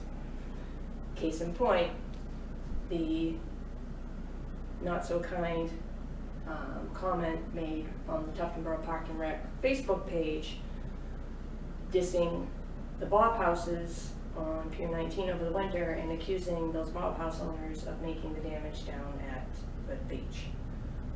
And me being a resident, me being married to somebody who is an ice fisherman, who is a good ice fisherman and does not go around and destroy property, it was offensive, to say the least, what was said about it. And it did get taken down. Second thing, Excuse me. in regards to this, the damage that's down there is damage to that post. It is damaged. The Part of- ramp. Well, but the ramp, that could be ice, that could be snow, there could be a number of things. Part of the problem is this, and I don't care to know the history, it doesn't matter. There's a problem. It's just basically a logistical problem. You guys, it gets opened for winter. It's too small. It's too small. Somebody that might be going out to the island, to their island home to bring stuff in the winter so that they can construct in the summer, you know, that's a tight fit. If you took out another 4 feet and had that much wider, you'd probably prevent stuff like this from happening. Now, it's not just people that go out there and ice fish that use that. Everybody's aware of that. To tag one specific type of person, you know, persons to go out there is really not fair. We ran into that problem on another piece of water, and they tried to shut off public access, and that cost the town a lot of money. I would hate for that to happen here. Lower Beach Pond. Shutting Well, off public access, and that was But a, we're not talking about Right. shutting it off. But- Yeah. It wasn't the town that shut that public access off on No. Lower Beach Pond. And it wasn't this board that said ice fishermen did the damage. I know, but I don't want that to be something But that it happens. was this board that said, if the people that use that Mhm. don't step forward and take responsibility for damage, we're gonna close it. Well, And just closing it, I think, is really our only alternative. well, it doesn't have to be your only alternative. What you can do is you can put cameras out there and you can actually find the problem. And honestly, you know, this here, the post, you know, it was posted on this thing, and you know, that's not $1,000 fix. That post is not $1,000 fix. And honestly, Mike said he'd go down and fix it for nothing. He goes, I'll do it. He says, I didn't damage it. I didn't do the damage. And there's a lot of people that use that and they use it responsibility. For you to kill it, to kill that whole thing for one bad egg, that you know, I mean, there's a fairness factor here. granted, if you've got people down there and year after year, I mean, and somebody said somebody stole something from the shed down there, right? There was a theft or something. That's a good idea. Put some cameras out there, and then you can probably catch the offender. And it's not just the post, it was one of the concrete blocks at the end of the retaining wall. Part of the problem It's is, not gonna get wider. the problem is, it's the way it was designed. I You have understand you. two problems with getting wider. You have the neighbor who isn't gonna allow any discussion about it. More importantly, your DES permit is structured, and to revisit that, we probably I'm not look talking at. about making the boat launch wider. That's not what I'm talking about yet. Take out another 4 feet of the fence to make it that wider so they don't whack this when Right. they go in. But it's the design that was approved, so now we have to go revisit the design. Not to take out the 4-foot fence. When you open it up in the winter, just take another 4 feet out of the fence. Because this is from somebody turning and making too close of a turn. So- If they could back it down and they could have that wide enough area, it's a circumference thing, that's all I'm saying. And then they can probably back down more appropriately, not whack the concrete side, and go down and in. Because a ton of people use that. It's not just ice fishermen, we know that for a fact. It's just, you know, it's too small, it's too tight. People have trailers, it's too skinny. And it doesn't have to be redesigned, you're right, that's all you got. But you can take another 4-foot piece of fencing out so that Joe Small, who might not be the best at negotiating their trailer, doesn't whack it, they can straighten it out, either drive in or drive out appropriately. But I'm just concerned that you guys say, we're shutting it off, Well, for you one bad can't- apple. Okay, and I'm not gonna belabor it too much, but we can't make the ramp 4 feet wider. No. So you're saying take 4 feet of fencing out. Now what's gonna happen is we're gonna get a complaint about erosion on that area that's being backed over, which is not encompassed by the ramp. But they're not gonna be able to back over that because the concrete is there still. It's just so somebody can turn and negotiate it to go down into the ramp. That's all it is. And she's not talking about snow fence or any kind of retaining fence. It's just the boards at the end of the parking lot. That's all I'm Just the post and the board. That's I know all what I'm- she's talking about. Okay, but- And it wouldn't have anything to do with the wetlands permit. no, it's Alright. it's a Cause I simple. wanna go. It's the post and the board. It has nothing to do with the ramp and the This retaining is wall. corrected, I don't know what, and back to your email or Facebook posting. I thought we addressed this, but we haven't gotten our employee manual finalized. But we had the same problem with the police department, Right. and I thought we made it pretty clear. We did to the police chief. Yeah. We haven't to any of the others that I know of. But I mean, as of today, it's on there. I mean, just so you understand, it's still linked. Like you click on it and it comes right to the page that talked about. So what are you saying, other departments that work for the town are making their own Facebook pages. Yeah. Yeah. I was only aware of one. And that's Parks and Rec has one for Parks and sure. Rec has one. And like I said, I think it's good for promotional. Oh, you know. Parks and Rec too, right? Yeah, it's fine for promotional. I have no, that's not the problem. Somebody took it upon themselves, and I put a call into the park director. I said, who made that post? Because first of all, if that was a park, it would be like me, if I'm a trustee of the trust funds and I turn around and I said something, if we had a Facebook page and I'm the person that said something that was not appropriate, you know, you guys would look at me and go, hey, whoa, whoa, whoa, you work for the town, you know, you've gotta be a certain way. This person, I think, might be a member of the Parks and Rec department. I don't know. I've asked the question, I'm not getting an answer, but the post came down, and it was a derogatory post. And it was not nice, and it got removed. It's not, people can have their own opinion, but to have a Facebook page that's directly associated with the government page is where the problem That's where lies. that Tupton Borough Forum stuff should be, I mean, that's where you go bitching. Exactly, wherever you want to do that. But what I'm saying is, and you know, the thing with the beach, I don't want it to turn into a problem. Most of the people don't want it to turn into a problem. I don't think you understand what I'm saying. It seems Well, like I'm you gonna find out. understand. Bob understands. Bob understands. He's gonna lead me through it. Thanks, Bob. But, like you I said, mean, my only other comment is that there weren't that many ice houses out on the bay, not this year because of the ice. whatever. Right. And there are people that go in and out. Yeah, and we didn't say it was the ice fishermen, we just said somebody who was using the lake in the winter. Right. That was you. It was a direct hit to the 10 people that put your ice houses out. Why don't you step up and you tell us who did it? Yes, Yeah, that's exactly. inaccurate. And that's my point. I'm not down. We didn't say that. I'm not an ice fisherman, I don't go. But it wasn't, I can guarantee you dollars to donuts, it wasn't the guys that put the ice houses out that did it. I'll guarantee you dollars to donuts, somebody knows who did it, Maybe, I don't know. you know? And if nobody's gonna come forward, then what are our alternatives? And, okay, let's say we move 4 feet of fence, So and make it then, easier for people. so then also, case in point, you guys have a sign down there.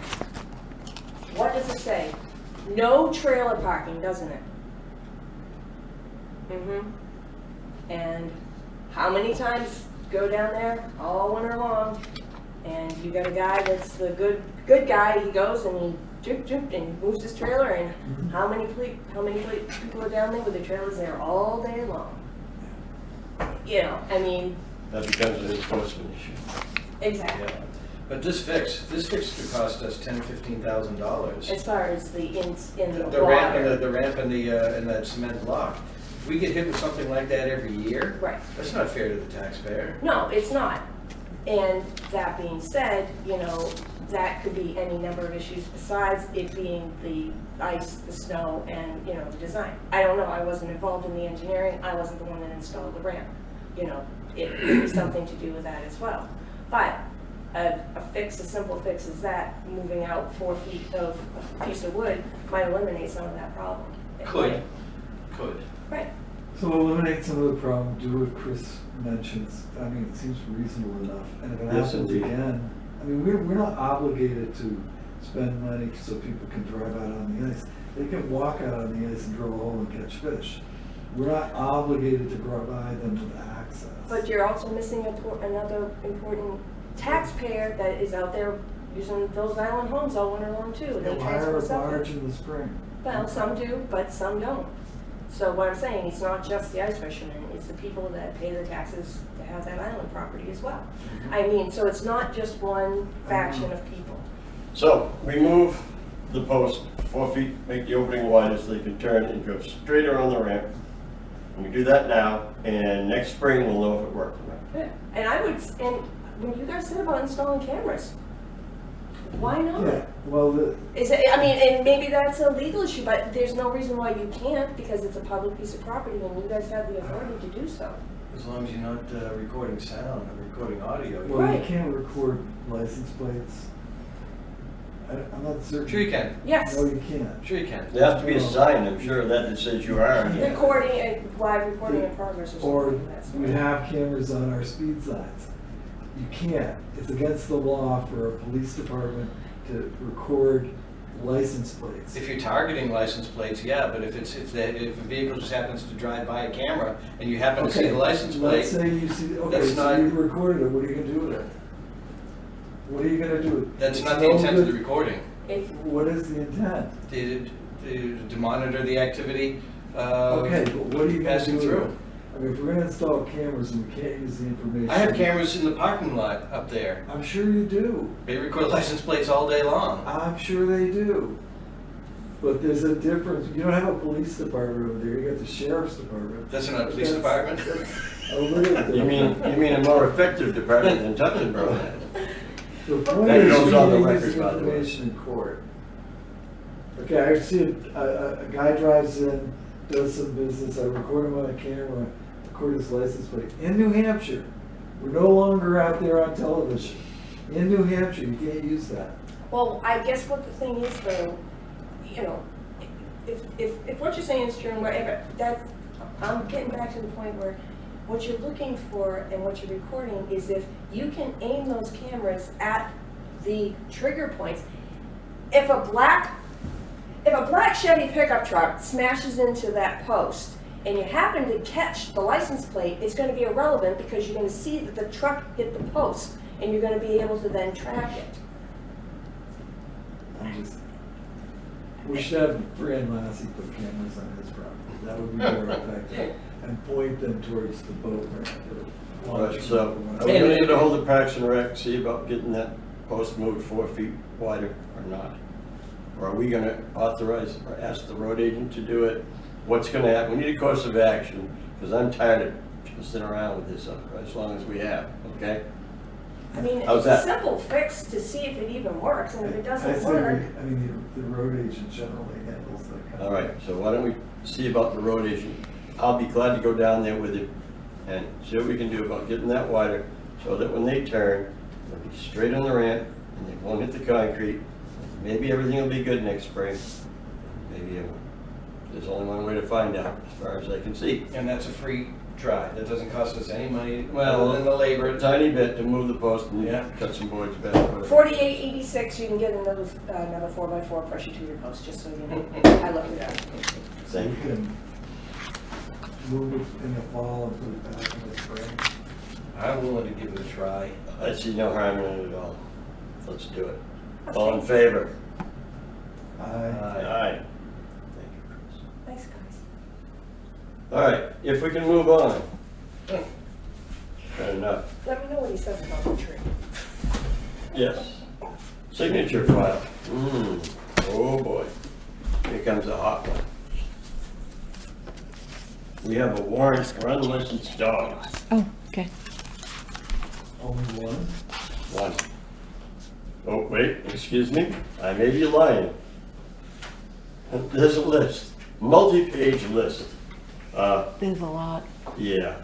I don't know if they're totaled up.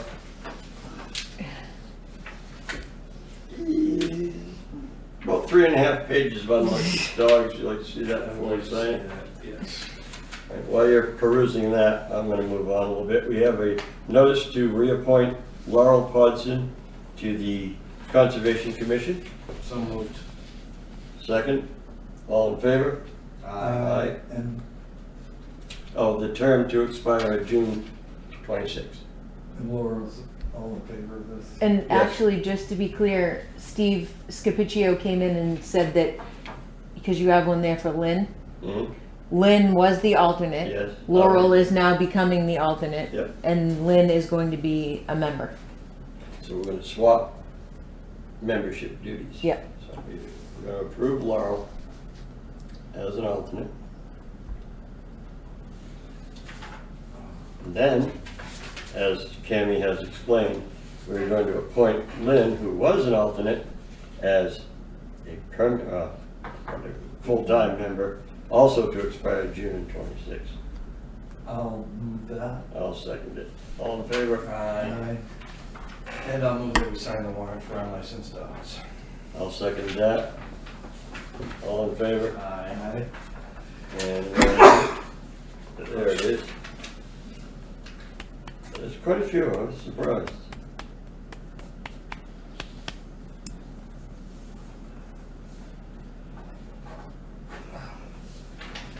All right. Next up in our exciting agenda, we have an intent to cut wood or timber. And this would be map 30 lot 3-9 and map 43 lot 3-4. On the Dame Road. So moved. I'll second. All in favor? Aye. Aye. Just making sure I wasn't on that list. Well, I'd still sign it. Yeah. Oh, yeah, absolutely. I just didn't want to have any dogs go to jail. Okay, last but not least, in the signature file, we have a corrective right of burial. What happened? Any change? Nope. It was laid out improperly sometime in the past, and in the act of trying to lay one out, we realized that Somebody else. this is not right. It was easy enough to fix. Basically just changed the names on the little posts, and now we have a corrective right of burial, so I'd have a motion. So moved. I'll second. All right, all in favor? Aye. We find that over the years, a lot of things have been a little out of whack out there. Especially in the old cemetery, which we still have a few burials up there on occasion. And, You're not gonna get any complaints from the inhabitants. well, they seem to be quite content. It's there's a lot of confusion in a lot of things, especially with the perpetual care monies. We won't get into that, but Yeah. wow. Or the milk care money. You can't spend it. All right, there's that signature file. Action items. RFPs on 19-mile crosswalk, what are we gonna do about that? Yeah, we've had, Pardon me for a minute. oh, okay. I need a 1-minute break.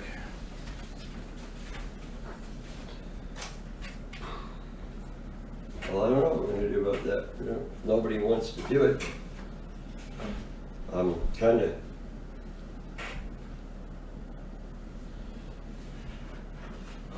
at a loss.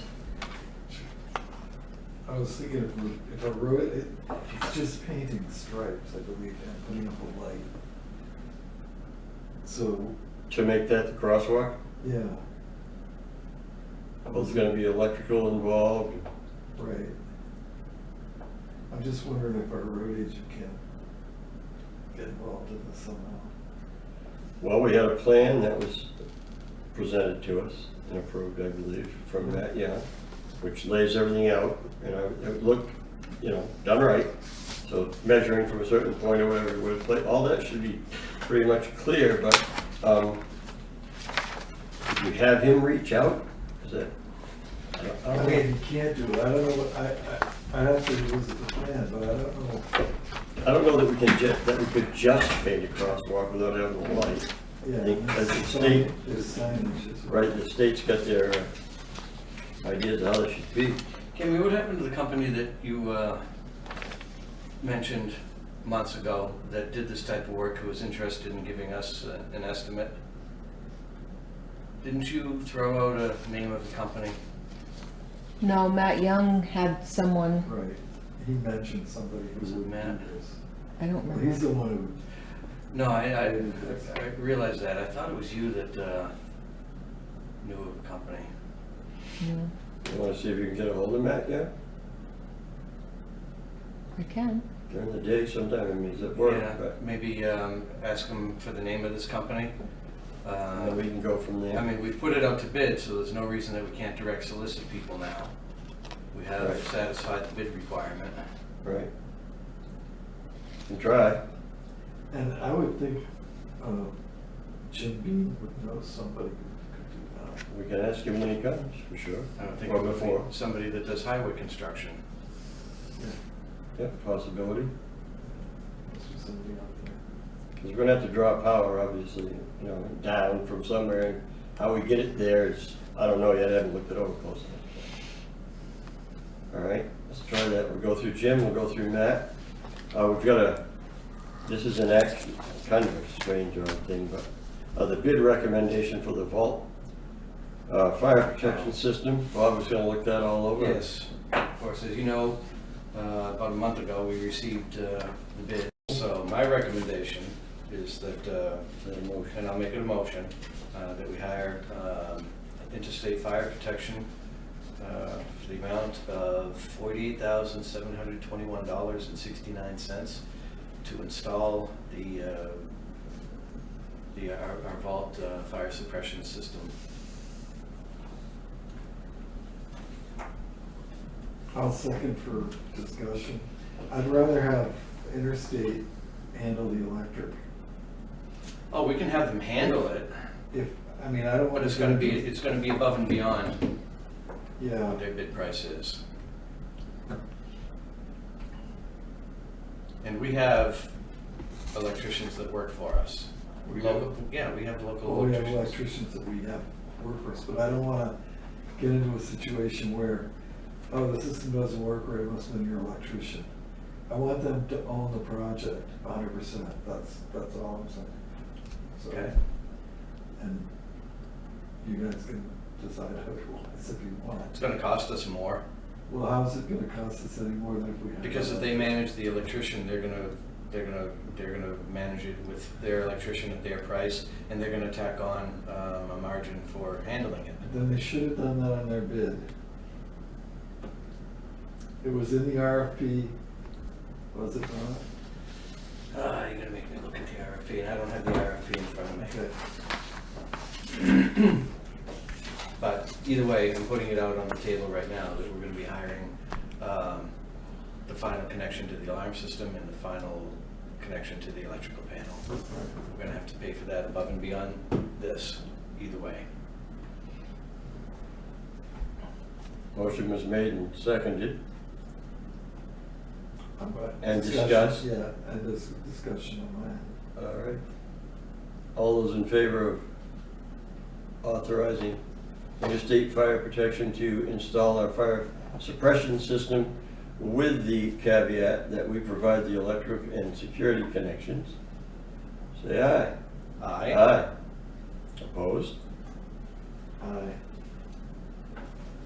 I oppose. No, No. that's a nay. That's a nay. All right, Okay. so we need to contact Interstate, Cammy. I can do that. Oh, Bob will do it. I'll handle it. Very good. And I'm sure you'll check up on that periodically. Yes. All right. So we now have a letter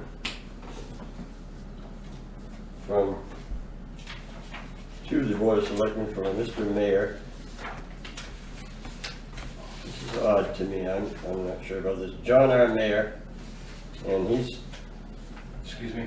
yes, Sorry for the interruption. This proposal needs a signature. Okay. Does the chair want to sign it? Or, yes, I'll sign it. Okay. All in favor of the chair signing? Aye. Aye.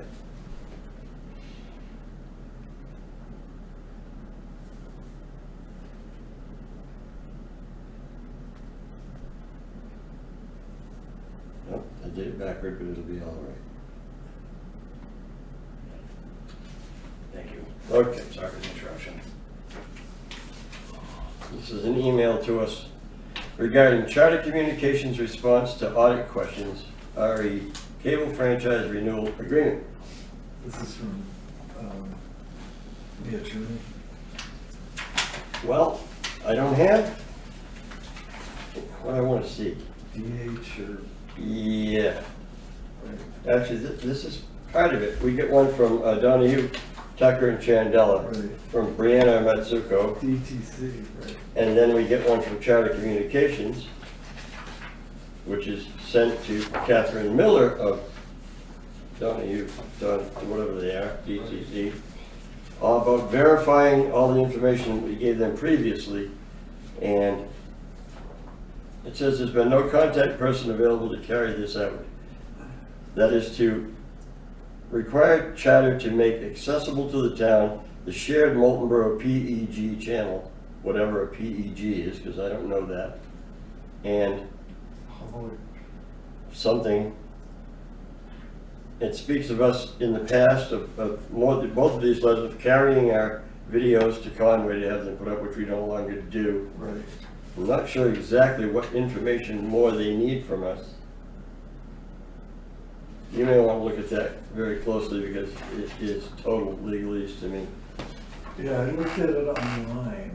Yep. Cammy sent it to me as well. I saw it, but I was waiting for the paper copy because online doesn't work well for me. And I still don't understand it. Is that the charter communication? Yeah.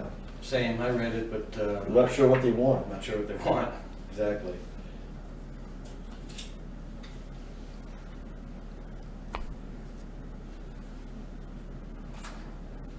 And what interest did we have in having the Moltenboro channel shared with us? Maybe at some point in the past we needed it? Since I have been a selectman, I've not heard of any interest in sharing anything with Moltenboro as far as communications went. I mean, if we wanted a local public channel, I would think that we want Wolfboro's channel before Moltenboro, Well, but and again, we don't have either, and we put our meetings up like they do. We just put them on YouTube. Yeah, and I Yeah. think what this is doing is it's just, so quite some time ago, we contracted with DTC, Donahue, Tucker, Chandela, to represent us, as well as quite a few other towns with the cable franchise. And I think what they're telling us here is that they have a complaint which they're making on our behalf. Okay, And so far Charter hasn't responded with a reasonable. And they were supposed to in their original, and part of this, I guess I keep jumping around, part of this is our cable agreement is gonna lapse here pretty soon, I think in 2025. So this is the setup. You haven't done this for the last 10 years. What are you gonna give the town in return for not having, done the. They're getting the ducks in line before the talks begin. Right. And my feeling, I talked to a number of different, not a lot, but a few different bodies of selectmen in person and also on a Zoom meeting over the COVID time, who haven't renewed at all. Their contracts lapsed 3 years ago, yeah. And still receiving services. Yeah, and what's the cable company They're gonna gonna do? pull out, I know. Take their lines down, that would be great. Right. all right, well, so there's that. What does a cable franchise agreement guarantee? A certain level of service to our residents? No, we can't even negotiate the service. Can't negotiate the service, we can't negotiate No, pricing. it is a fee, but if we ask for more of a fee, they just increase the rate to the customers.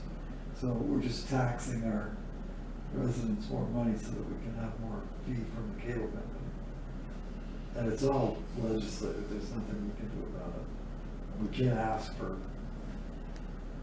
better service or different service even.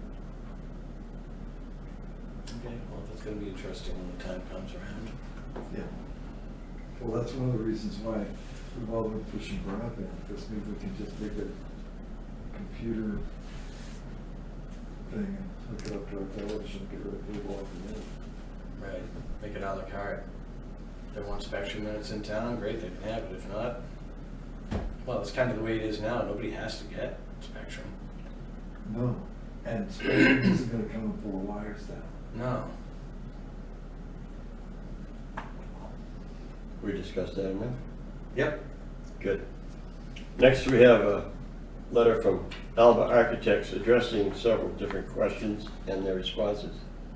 This has been sent to us, Bonnet Page and Stone, Martini Northern and Bowen Corporation. The very first question is important, very important to us. We've answered most of these, but the bid documents indicate the owner-contractor contract will be cost plus fee with guaranteed maximum price. Should this be the fixed sum contract type? We talked about this before. Right. And we want to keep it that way. Yes. Yes. I think we've discussed it, but we needed to formalize our. Right. And the response from Alba to these people was, the town select board is reviewing this question and will provide a decision after the next Board of Selectmen's meeting on June 26, 2023. So we need to say, yes, indeed, this is how we want those bids to be presented. I'll move that we instruct Alba Architects to retain the cost plus fee structure in the police station RFPs. With guaranteed maximum price? What it says there, yes. Cost plus fee with guaranteed maximum price. I'll second. All in favor? Aye. We can respond to Phil on that one, Ken. And there was the question of One of floor drains liquidity. with no gas or oil separator. And the response there is the floor drains are permitted to be installed in the garage as long as no oil or gas products or other regulated contaminants are stored in the garage and the garage is not used for vehicle maintenance or vehicle washing. All these conditions are met, so no contaminant separator will be required. I think as long as the fire chief and our code officer agree with that statement. Yeah, Good to go. I wonder why we need a floor drain in there at all. No. I think it should be just pitched out to the garage. Yeah. Do we want to respond that we do not want floor drains? I just assume I'll have it for. I agree with Chip. All right, this, Cammy, Mm-hmm. we're gonna have to get together on this and make up a response. No drains. No floor drains in the garage. Pitched concrete, 1 inch to 20 Mhm. feet. Okay. Question was asked if the emergency lighting had accidentally been overlooked or omitted. There is emergency lighting provisions in the bid documents. Drawing E2 shows 9 exit signs. Exit signs have integral emergency lighting heads on them. Additionally, the generator supplies life safety power to all of the luminaries in the egress paths, which is also emergency lighting. The balance of the lighting in the building is on the standby power portion of the generator and will be powered on the generator also. That answers the question. We really don't need to change anything there. We don't. However, I would like to raise the question, since it's pointed out in there. He said standby power portion of the generator. That tells me that he's going to be splitting the load under emergency power. He's going to be shedding some load under emergency power. Mhm. I'm wondering why we're doing that rather than just powering the whole building with the generator. Okay? I understand that it could probably change the size of the generator, but The drawings indicate closed circuit surveillance camera locations throughout the building and on the outside.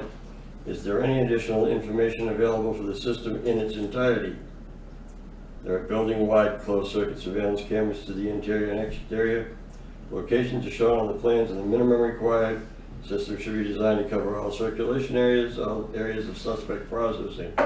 Meeting / youth holding room and exterior as shown. System will be contractor and subcontractor design in accordance with section 282000 in the project specification book. I don't think it's a question for us to answer. This is going to take a while. There are several elements not included in the specification book, but noted on the drawings. Is there any more information available for these terms? The following items will be included in the bid. As a rule of thumb, any fixture or fitting that is physically attached to the building structure should be included in the bid. Any other items not clear to the bidders should be brought to the attention of the town and the design team. The following items are provided as a basis of design for the bidder to include in the bid or propose an equal alternative. As per all other named products in the bid package, it is the responsibility of the bidder to show that any alternative is an equal. And Excuse me. those items are evidence pass-through compartment and associated refrigeration insert, Fasco security products, pass-through locker unit, Fasco security products, refrigerated evidence locker, Sallyport weapons locker. This is an American, they've given pictures and everything Yep. of all that. We really don't need to get into that, I don't think.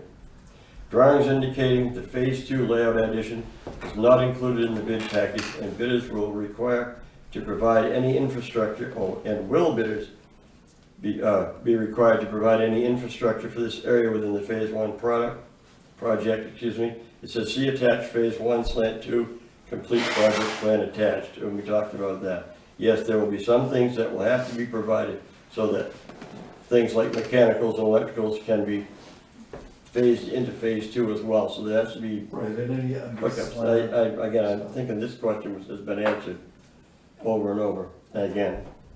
Confirm the road permit is underway, has not been approved, or has been approved, and his response is that the road permit from New Hampshire DOT is being submitted immediately and is anticipated to be available prior to any proposed site start. No more we can do about that. They've submitted it to DOT. There we go. One last final one. Will the town require a building permit? Yes, the town will require a building permit, but the fee will be waived. The selected GC will submit for the permit subsequent to the award of the contract. Seems simple enough. Now, as far as your question goes about this emergency generator, because I have no idea, and I don't know how to frame that question. Do you want to do that personally? I'd be happy to. Do you have the information to get a hold of Alba? I have the questions. Okay. And Cammy, Yep. you can definitely tell them, actually, Bob, you wanna do the drains as well? Yeah. Okay, we'll let Bob handle that. Okay. That way, and you can tell them that we will stay with the cost plus fee with guaranteed maximum price. Me or her? You want, if you're gonna do two, you might as well do three. I'll do the whole thing. It makes it so much easier and takes the load off the secretary. And one final question that's not on there is Yep.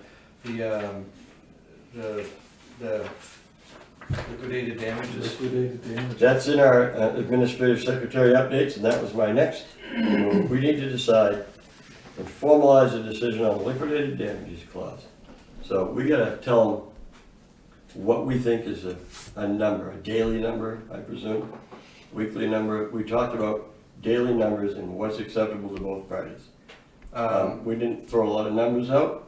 No, just for the sake of discussion, I think $100 a day is fair with a clause that we have the ability to waive that due to extenuating circumstances.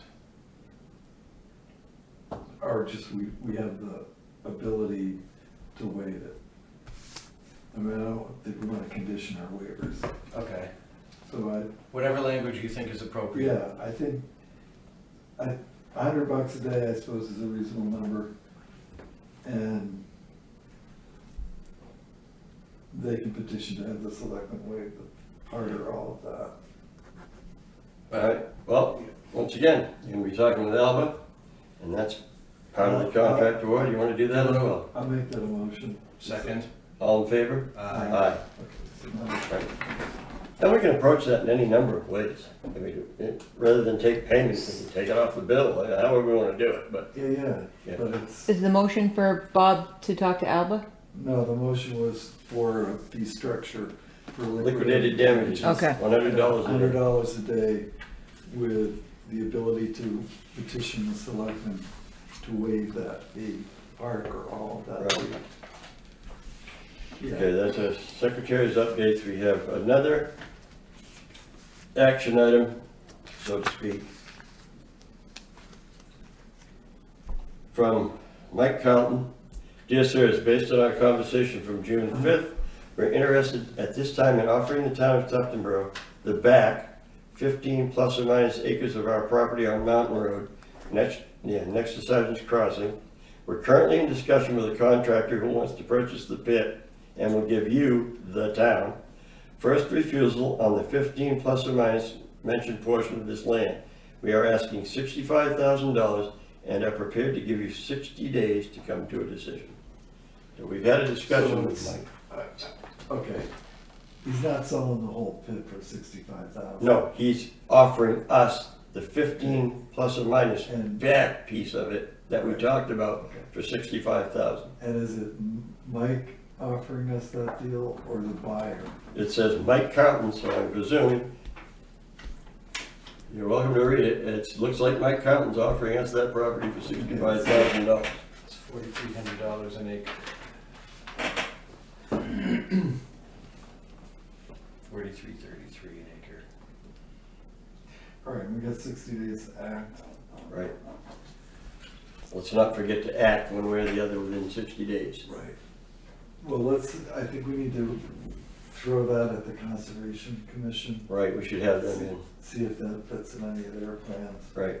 And, Because they would try to possibly apply for a grant or something to help that. yeah, we're not gonna be able to pay them in 60 days. No, So we but we might, might be able to come to terms. Might be able to come to. All right, so can we have them come in, Cammy? Mm-hmm. Or I should say Steve, if the chair. if that fits in the next week, Mm-hmm. 9 o'clock meeting, that'd be great. I don't know anyone else that would be interested in that. No. No. We have a letter from Dan Barnard, get your Tufton Borough Times article in. I'm working on that. Bob's on that. We have a letter. That's an old letter from Chief Shiguri. The same chart, okay, we're in good shape there. Wait a minute, is that the, This is the one about details. yes. Yeah. I think he's looking for an answer. Affirmation. Well, since June 9th, to Dennis. And this is old, this is not new. It's new to us. I've And seen I it. don't know, but it wasn't clear in my mind that it was gonna be a problem. He just wants to be ready if it is a problem. Right. This is old. Can I read this? Sure. The selectmen's policy was to have an officer detailed to the concerts at 19 Mile Bay. Chief Shigori is stating that due to our staffing levels this year, some of the concert details may be filled by other departments and they will bill at their rates. Typically, that will be much higher than our rate. That will have to be part of the budget of hosting the concerts. I also want to remind you that ordinances and rules for the beach have never been waived for the concerts. Dogs and alcoholic beverages are not allowed. While we may not be inspecting coolers or cups, that does not mean that we cannot ignore ordinances and rules set for the property. Unless the Board of Selectmen have a recorded vote in a public meeting, the past policies remain in place. Attached is the requested form for details. So, from what has been handed down to me, is that if for some reason there's a concert and it is staffed by one of our officers, and that officer gets called away for a car accident or whatever, a service call of some sort, Yeah. that will leave the concert unattended for that period of time. Is that okay with us? Can they run concerts under that scenario? It's a fair question. Yeah, I mean, we haven't had an awful lot of activity down there, but we don't wanna get into a situation where there's an issue and, you know, we don't have a police officer there to handle it. We can't deputize our Parks and Rec director. I mean, when I talked to him about it, and I was aware of that letter from the chief, I said, yeah, and this is just between he and I, it wasn't the board speaking, is that I didn't have a problem with it, but I think that the Parks and Rec committee needs to get a little more involved. I mean, you can't just leave everything to Dennis when it comes to those events. So if he feels as though the police may or may not be there, then he needs to have more than just Dennis there. But I also understand the chief's point is that he's not willing to make that decision without an affirmation from us, the selectmen.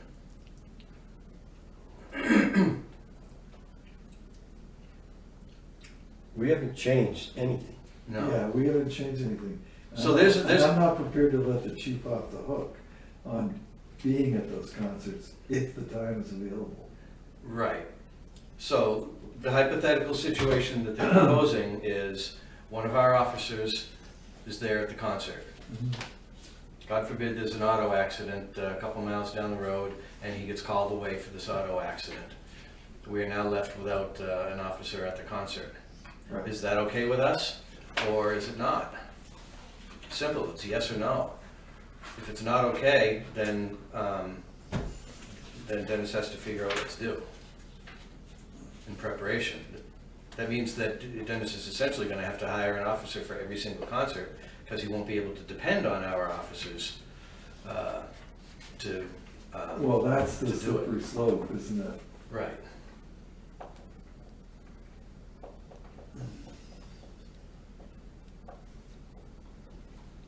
Tell the band to pack it up, we're all done. I wouldn't. Yeah. Unplug them. I wouldn't want to run this. I wouldn't want to make that decision without running this question through Primex. Does that afford us any liability if we say, yeah, go ahead and do that? Well, I understand that your concerns, and I understand that, well, that's the way we've been doing it, isn't necessarily the right answer. But we've had no problems in the past. And this has been the policy, we've just worked this way. If we hire our officer, we hire somebody else, we know they'll be there. But we take a chance when we hire our officer to do it. I guess we've been real lucky so far. I don't know what else to say about that as far as describing the situation goes. I mean, And I don't want to shut down the concert. we could just as easily direct the police department to have an officer at every concert. and not have any call out on that. And if they think they need to have call out, the police department needs to buy coverage. I mean, it can go both ways. You know, if he thinks he needs to have an officer covering the town while there's a concert, then he needs to increase his force for that night. I mean, he's putting the onus of cost and everything onto the Parks and Rec Committee. That's not his call. He's the police chief. We're asking for police coverage at those events. Make it happen. And actually, Dennis shouldn't even be involved if he's gonna call and get a detail put together for the concerts. Well, he doesn't have the authority to make that call. He doesn't have the money. And it's not part of his budget. Where in his budget is there, you know, a There's police not. line? There's not. You know? So where does the money come from for paying detail for a concert? Well, he's just gonna have to figure it out. He's got a police budget. He's down an officer. And he's been down an officer for quite some time. That salary line has remained flat.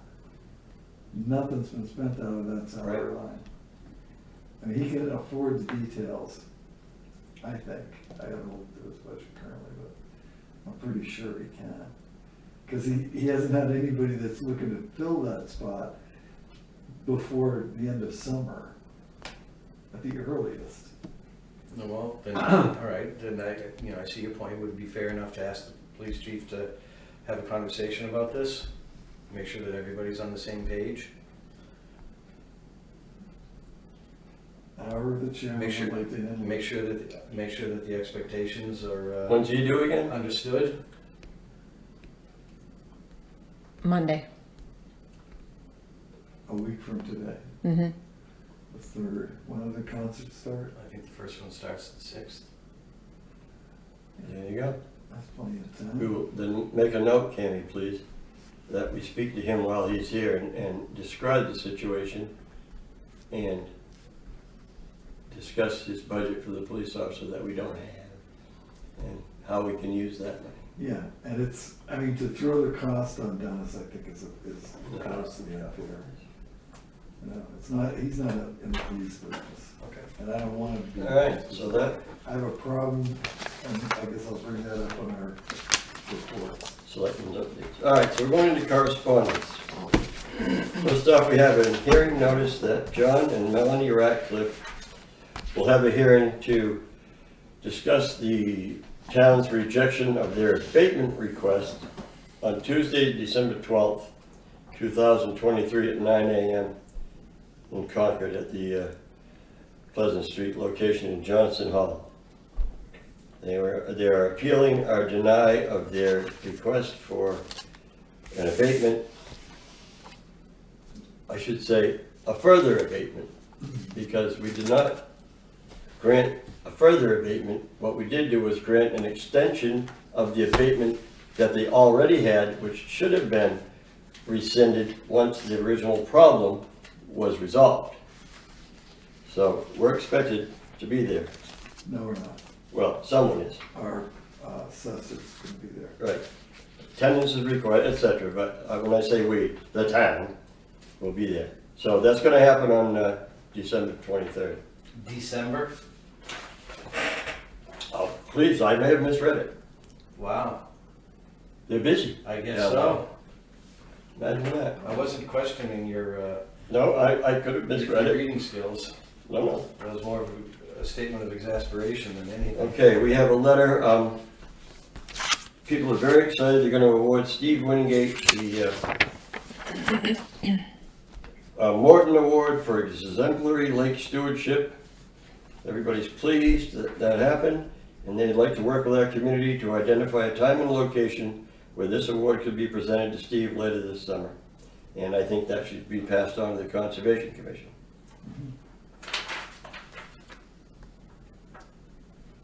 Can you, okay, we do have that. Well, Lynn Walsh has got it. Can we get that to Steve Scapiccio as well? Kenny, thank you.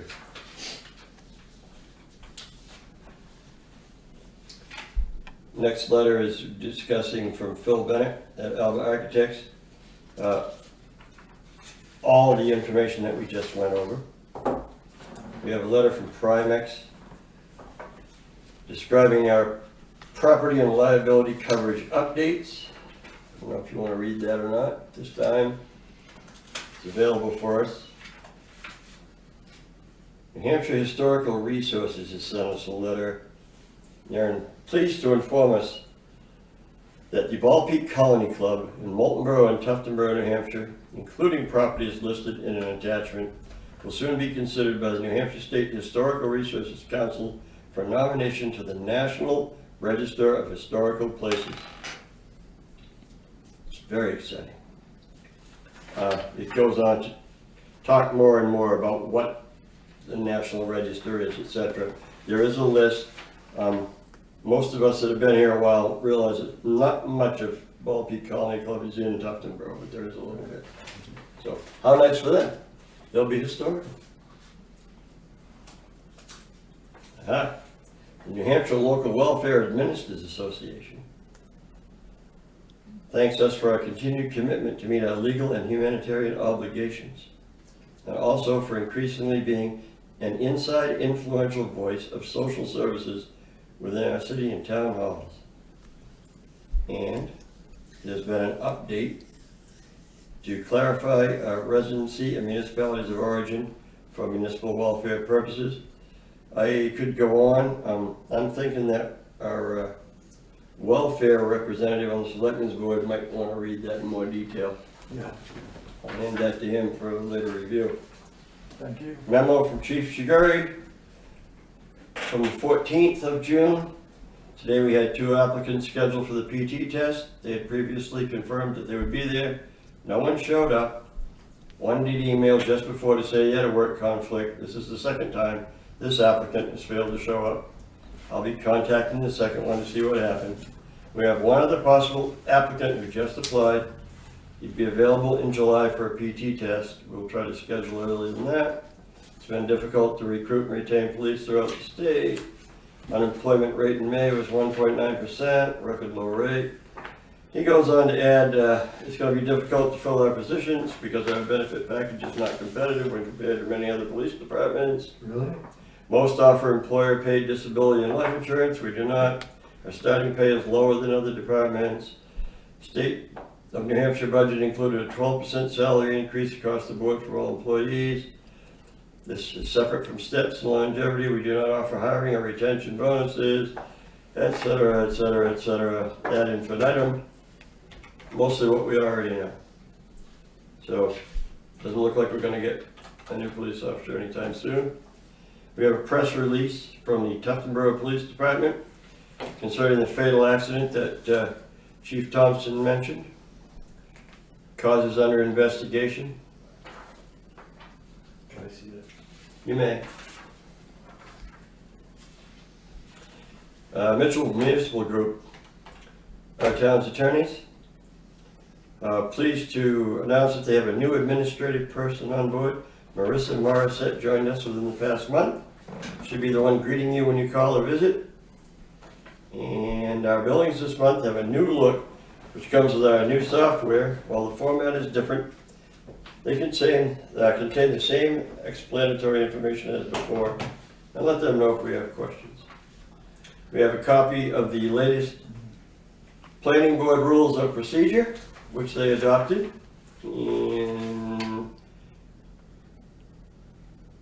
well, it's been signed at different dates. Well, between May and June, they've adopted a new schedule of Planning Board Rules and Regulations. That's available to read if you want to chip. I have. I'm sorry, which one was that? This is the latest iteration of Planning Board Rules of Procedure. I haven't read that. Well, that'll be good for you. Yeah. We have a wetlands permit application. It's gone through everybody and anybody. If we want to review it, it's done up rather nicely in a folder and everything unusual.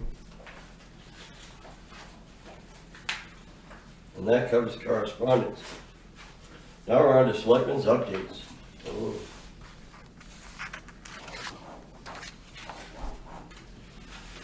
Anybody want to go first? I'll start. Okay. Okay, just following up on that police detail. Yep. His rate of travel on his police officer's salary puts him at $190,000 for the year, at the end of the year. Mhm. Spending $15,800 a month. He's got a $253,000 budget number on that. So that's what, $60,000, Right. $63,000. So that shouldn't be a problem. Good. I have a question for Bob for his next Parks and Rec meeting. It appears there was a tractor that was acquired for beach cleanup. I was told it was a riding lawnmower, but some, I don't know. I don't know either, really for sure. It's described as a tractor. I know nothing. Okay. Yeah, just ask up. He doesn't get to go on the beach with the tractor, or we'll get ourselves fined. And it's not hard to do, because Fran Lassie will make sure that we get fined. Mm-hmm.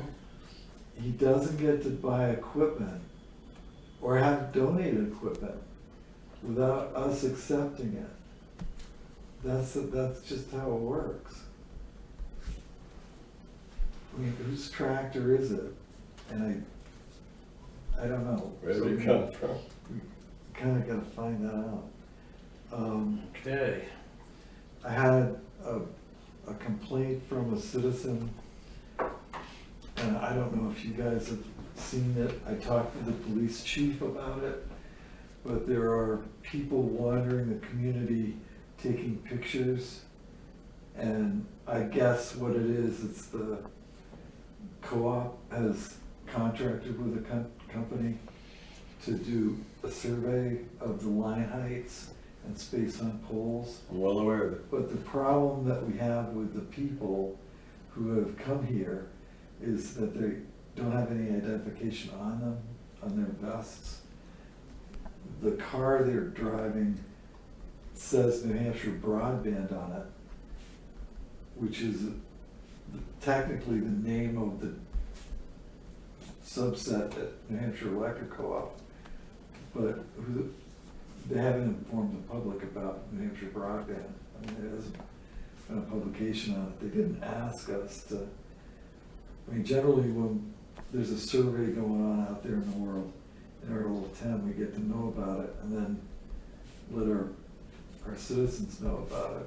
And we weren't notified at all. Well, which is nice, but I don't think it's required. I mean, if somebody's driving on the street and wants to take a picture, if it's Yeah, they're not driving on the street, but they're walking onto people's property. oh, that's different then. That's So, and I don't have a problem with that either.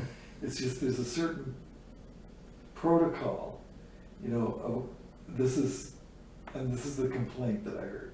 You know, they wouldn't identify who they worked for. They just went about their business.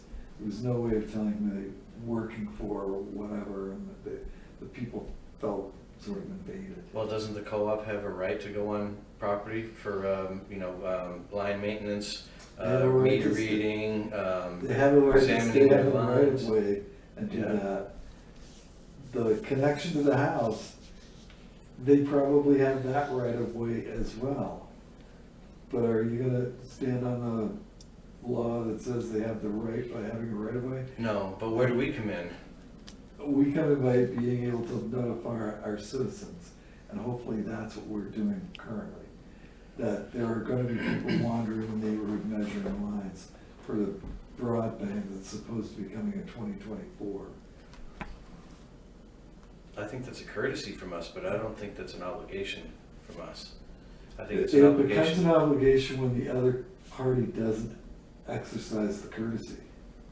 It would have been a courtesy for the electrical co-op to do, I mean, they're gonna get a bunch of our money, Mhm. you know, in the form of federal grants. They could have sent a notice in everybody's Yeah. bill 2 months ago that during the month of whenever or soon, it could have been done, Yeah. and it wasn't. Right. I know that, because, okay, Well, hopefully people will watch this, but I was able to talk to the fellows, and I knew what they were doing the first day I saw them. And people were, it was a Facebook thing, oh, you know, as usual, what's going on? Yeah. Simple enough to know what they're doing, but again, It's that's not like, hard to do, it's a right? courtesy. Yeah. You're right. Not I agree with you. right. And anybody that asks a question of me, I know what to tell them, but taking pictures, what are they taking pictures of something up there? We don't know. No one I knows. don't know. You don't know. And they hadn't come to my house, so. No. Well, they've been by my house, but they haven't taken any pictures of it. Yeah, so I don't know what. I think if it's visible from the street, you can take a picture of it.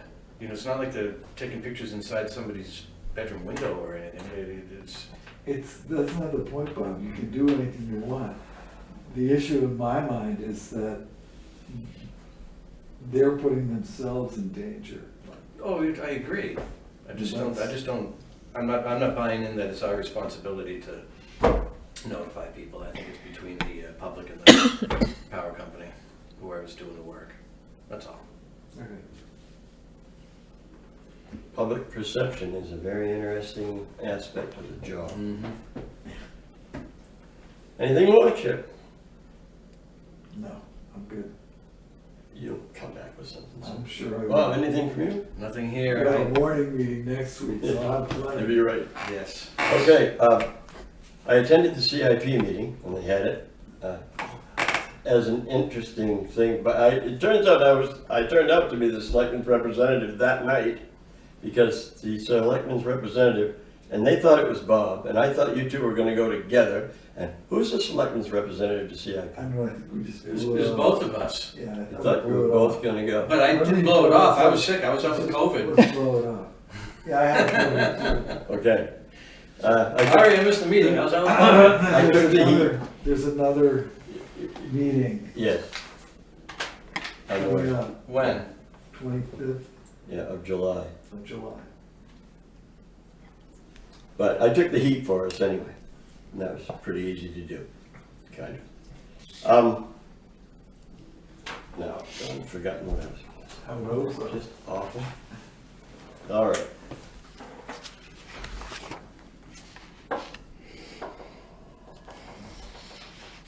Planning board met with the Conservation Commission. We put out this little, I'm gonna call it a suggestion and a request for suggestions that the Conservation Commission might make to help implement the master plan. One example is to adopt a shoreline protection ordinance.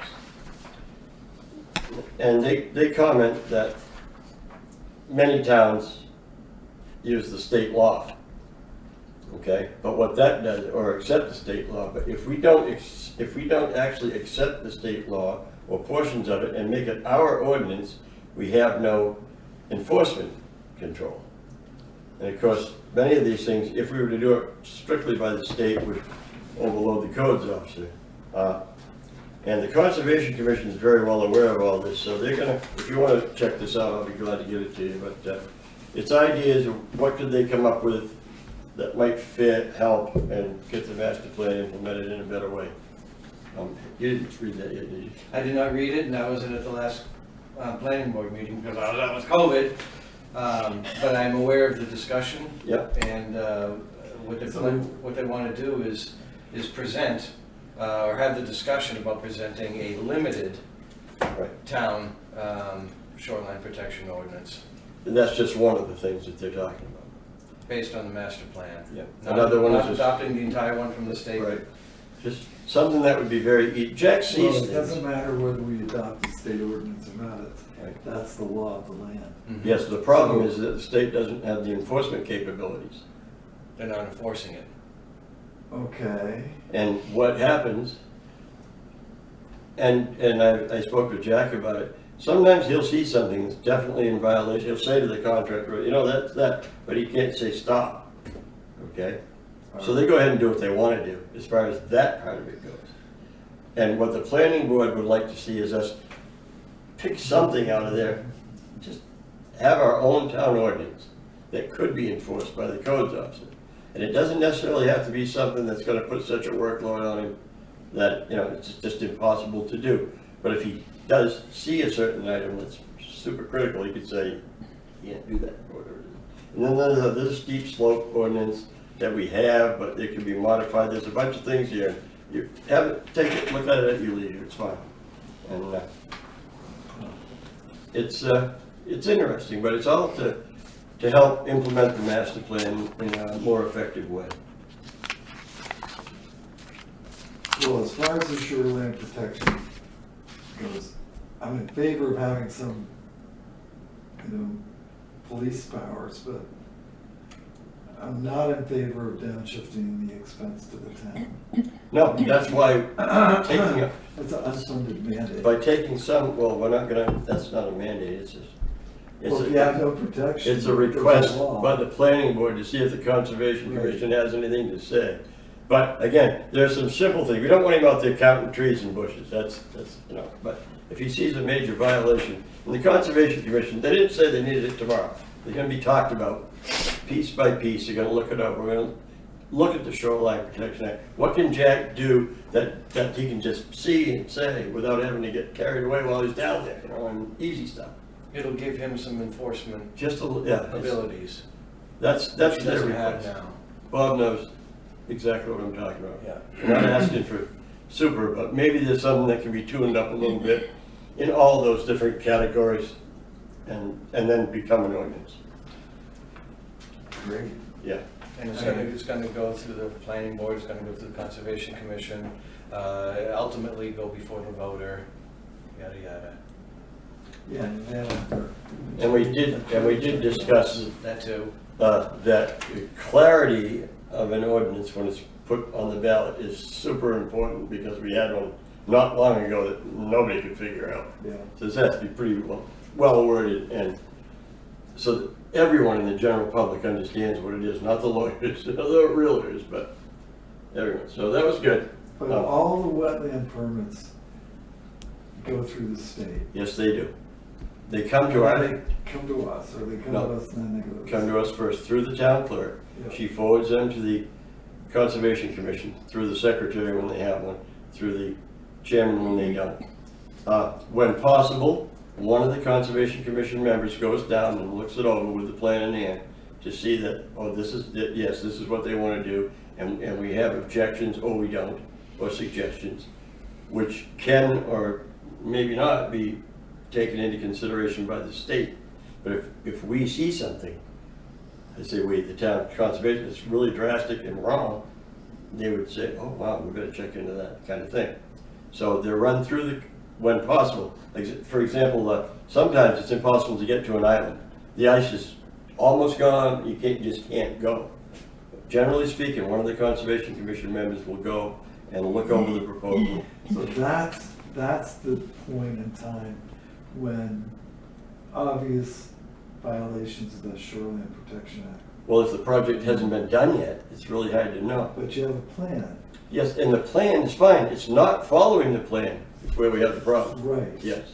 But and I haven't read a shoreline or a wetlands permit completely through in Yeah. 5 years, but do they say, if you stray from the plan, this, that, or the other thing's gonna happen? I mean, at some point in time, somebody's gotta put the builder on notice, and once the builder's on notice, then we've got the plan in hand, and Jack goes down, takes a look, or somebody from conservation goes down and Yeah, takes a but look.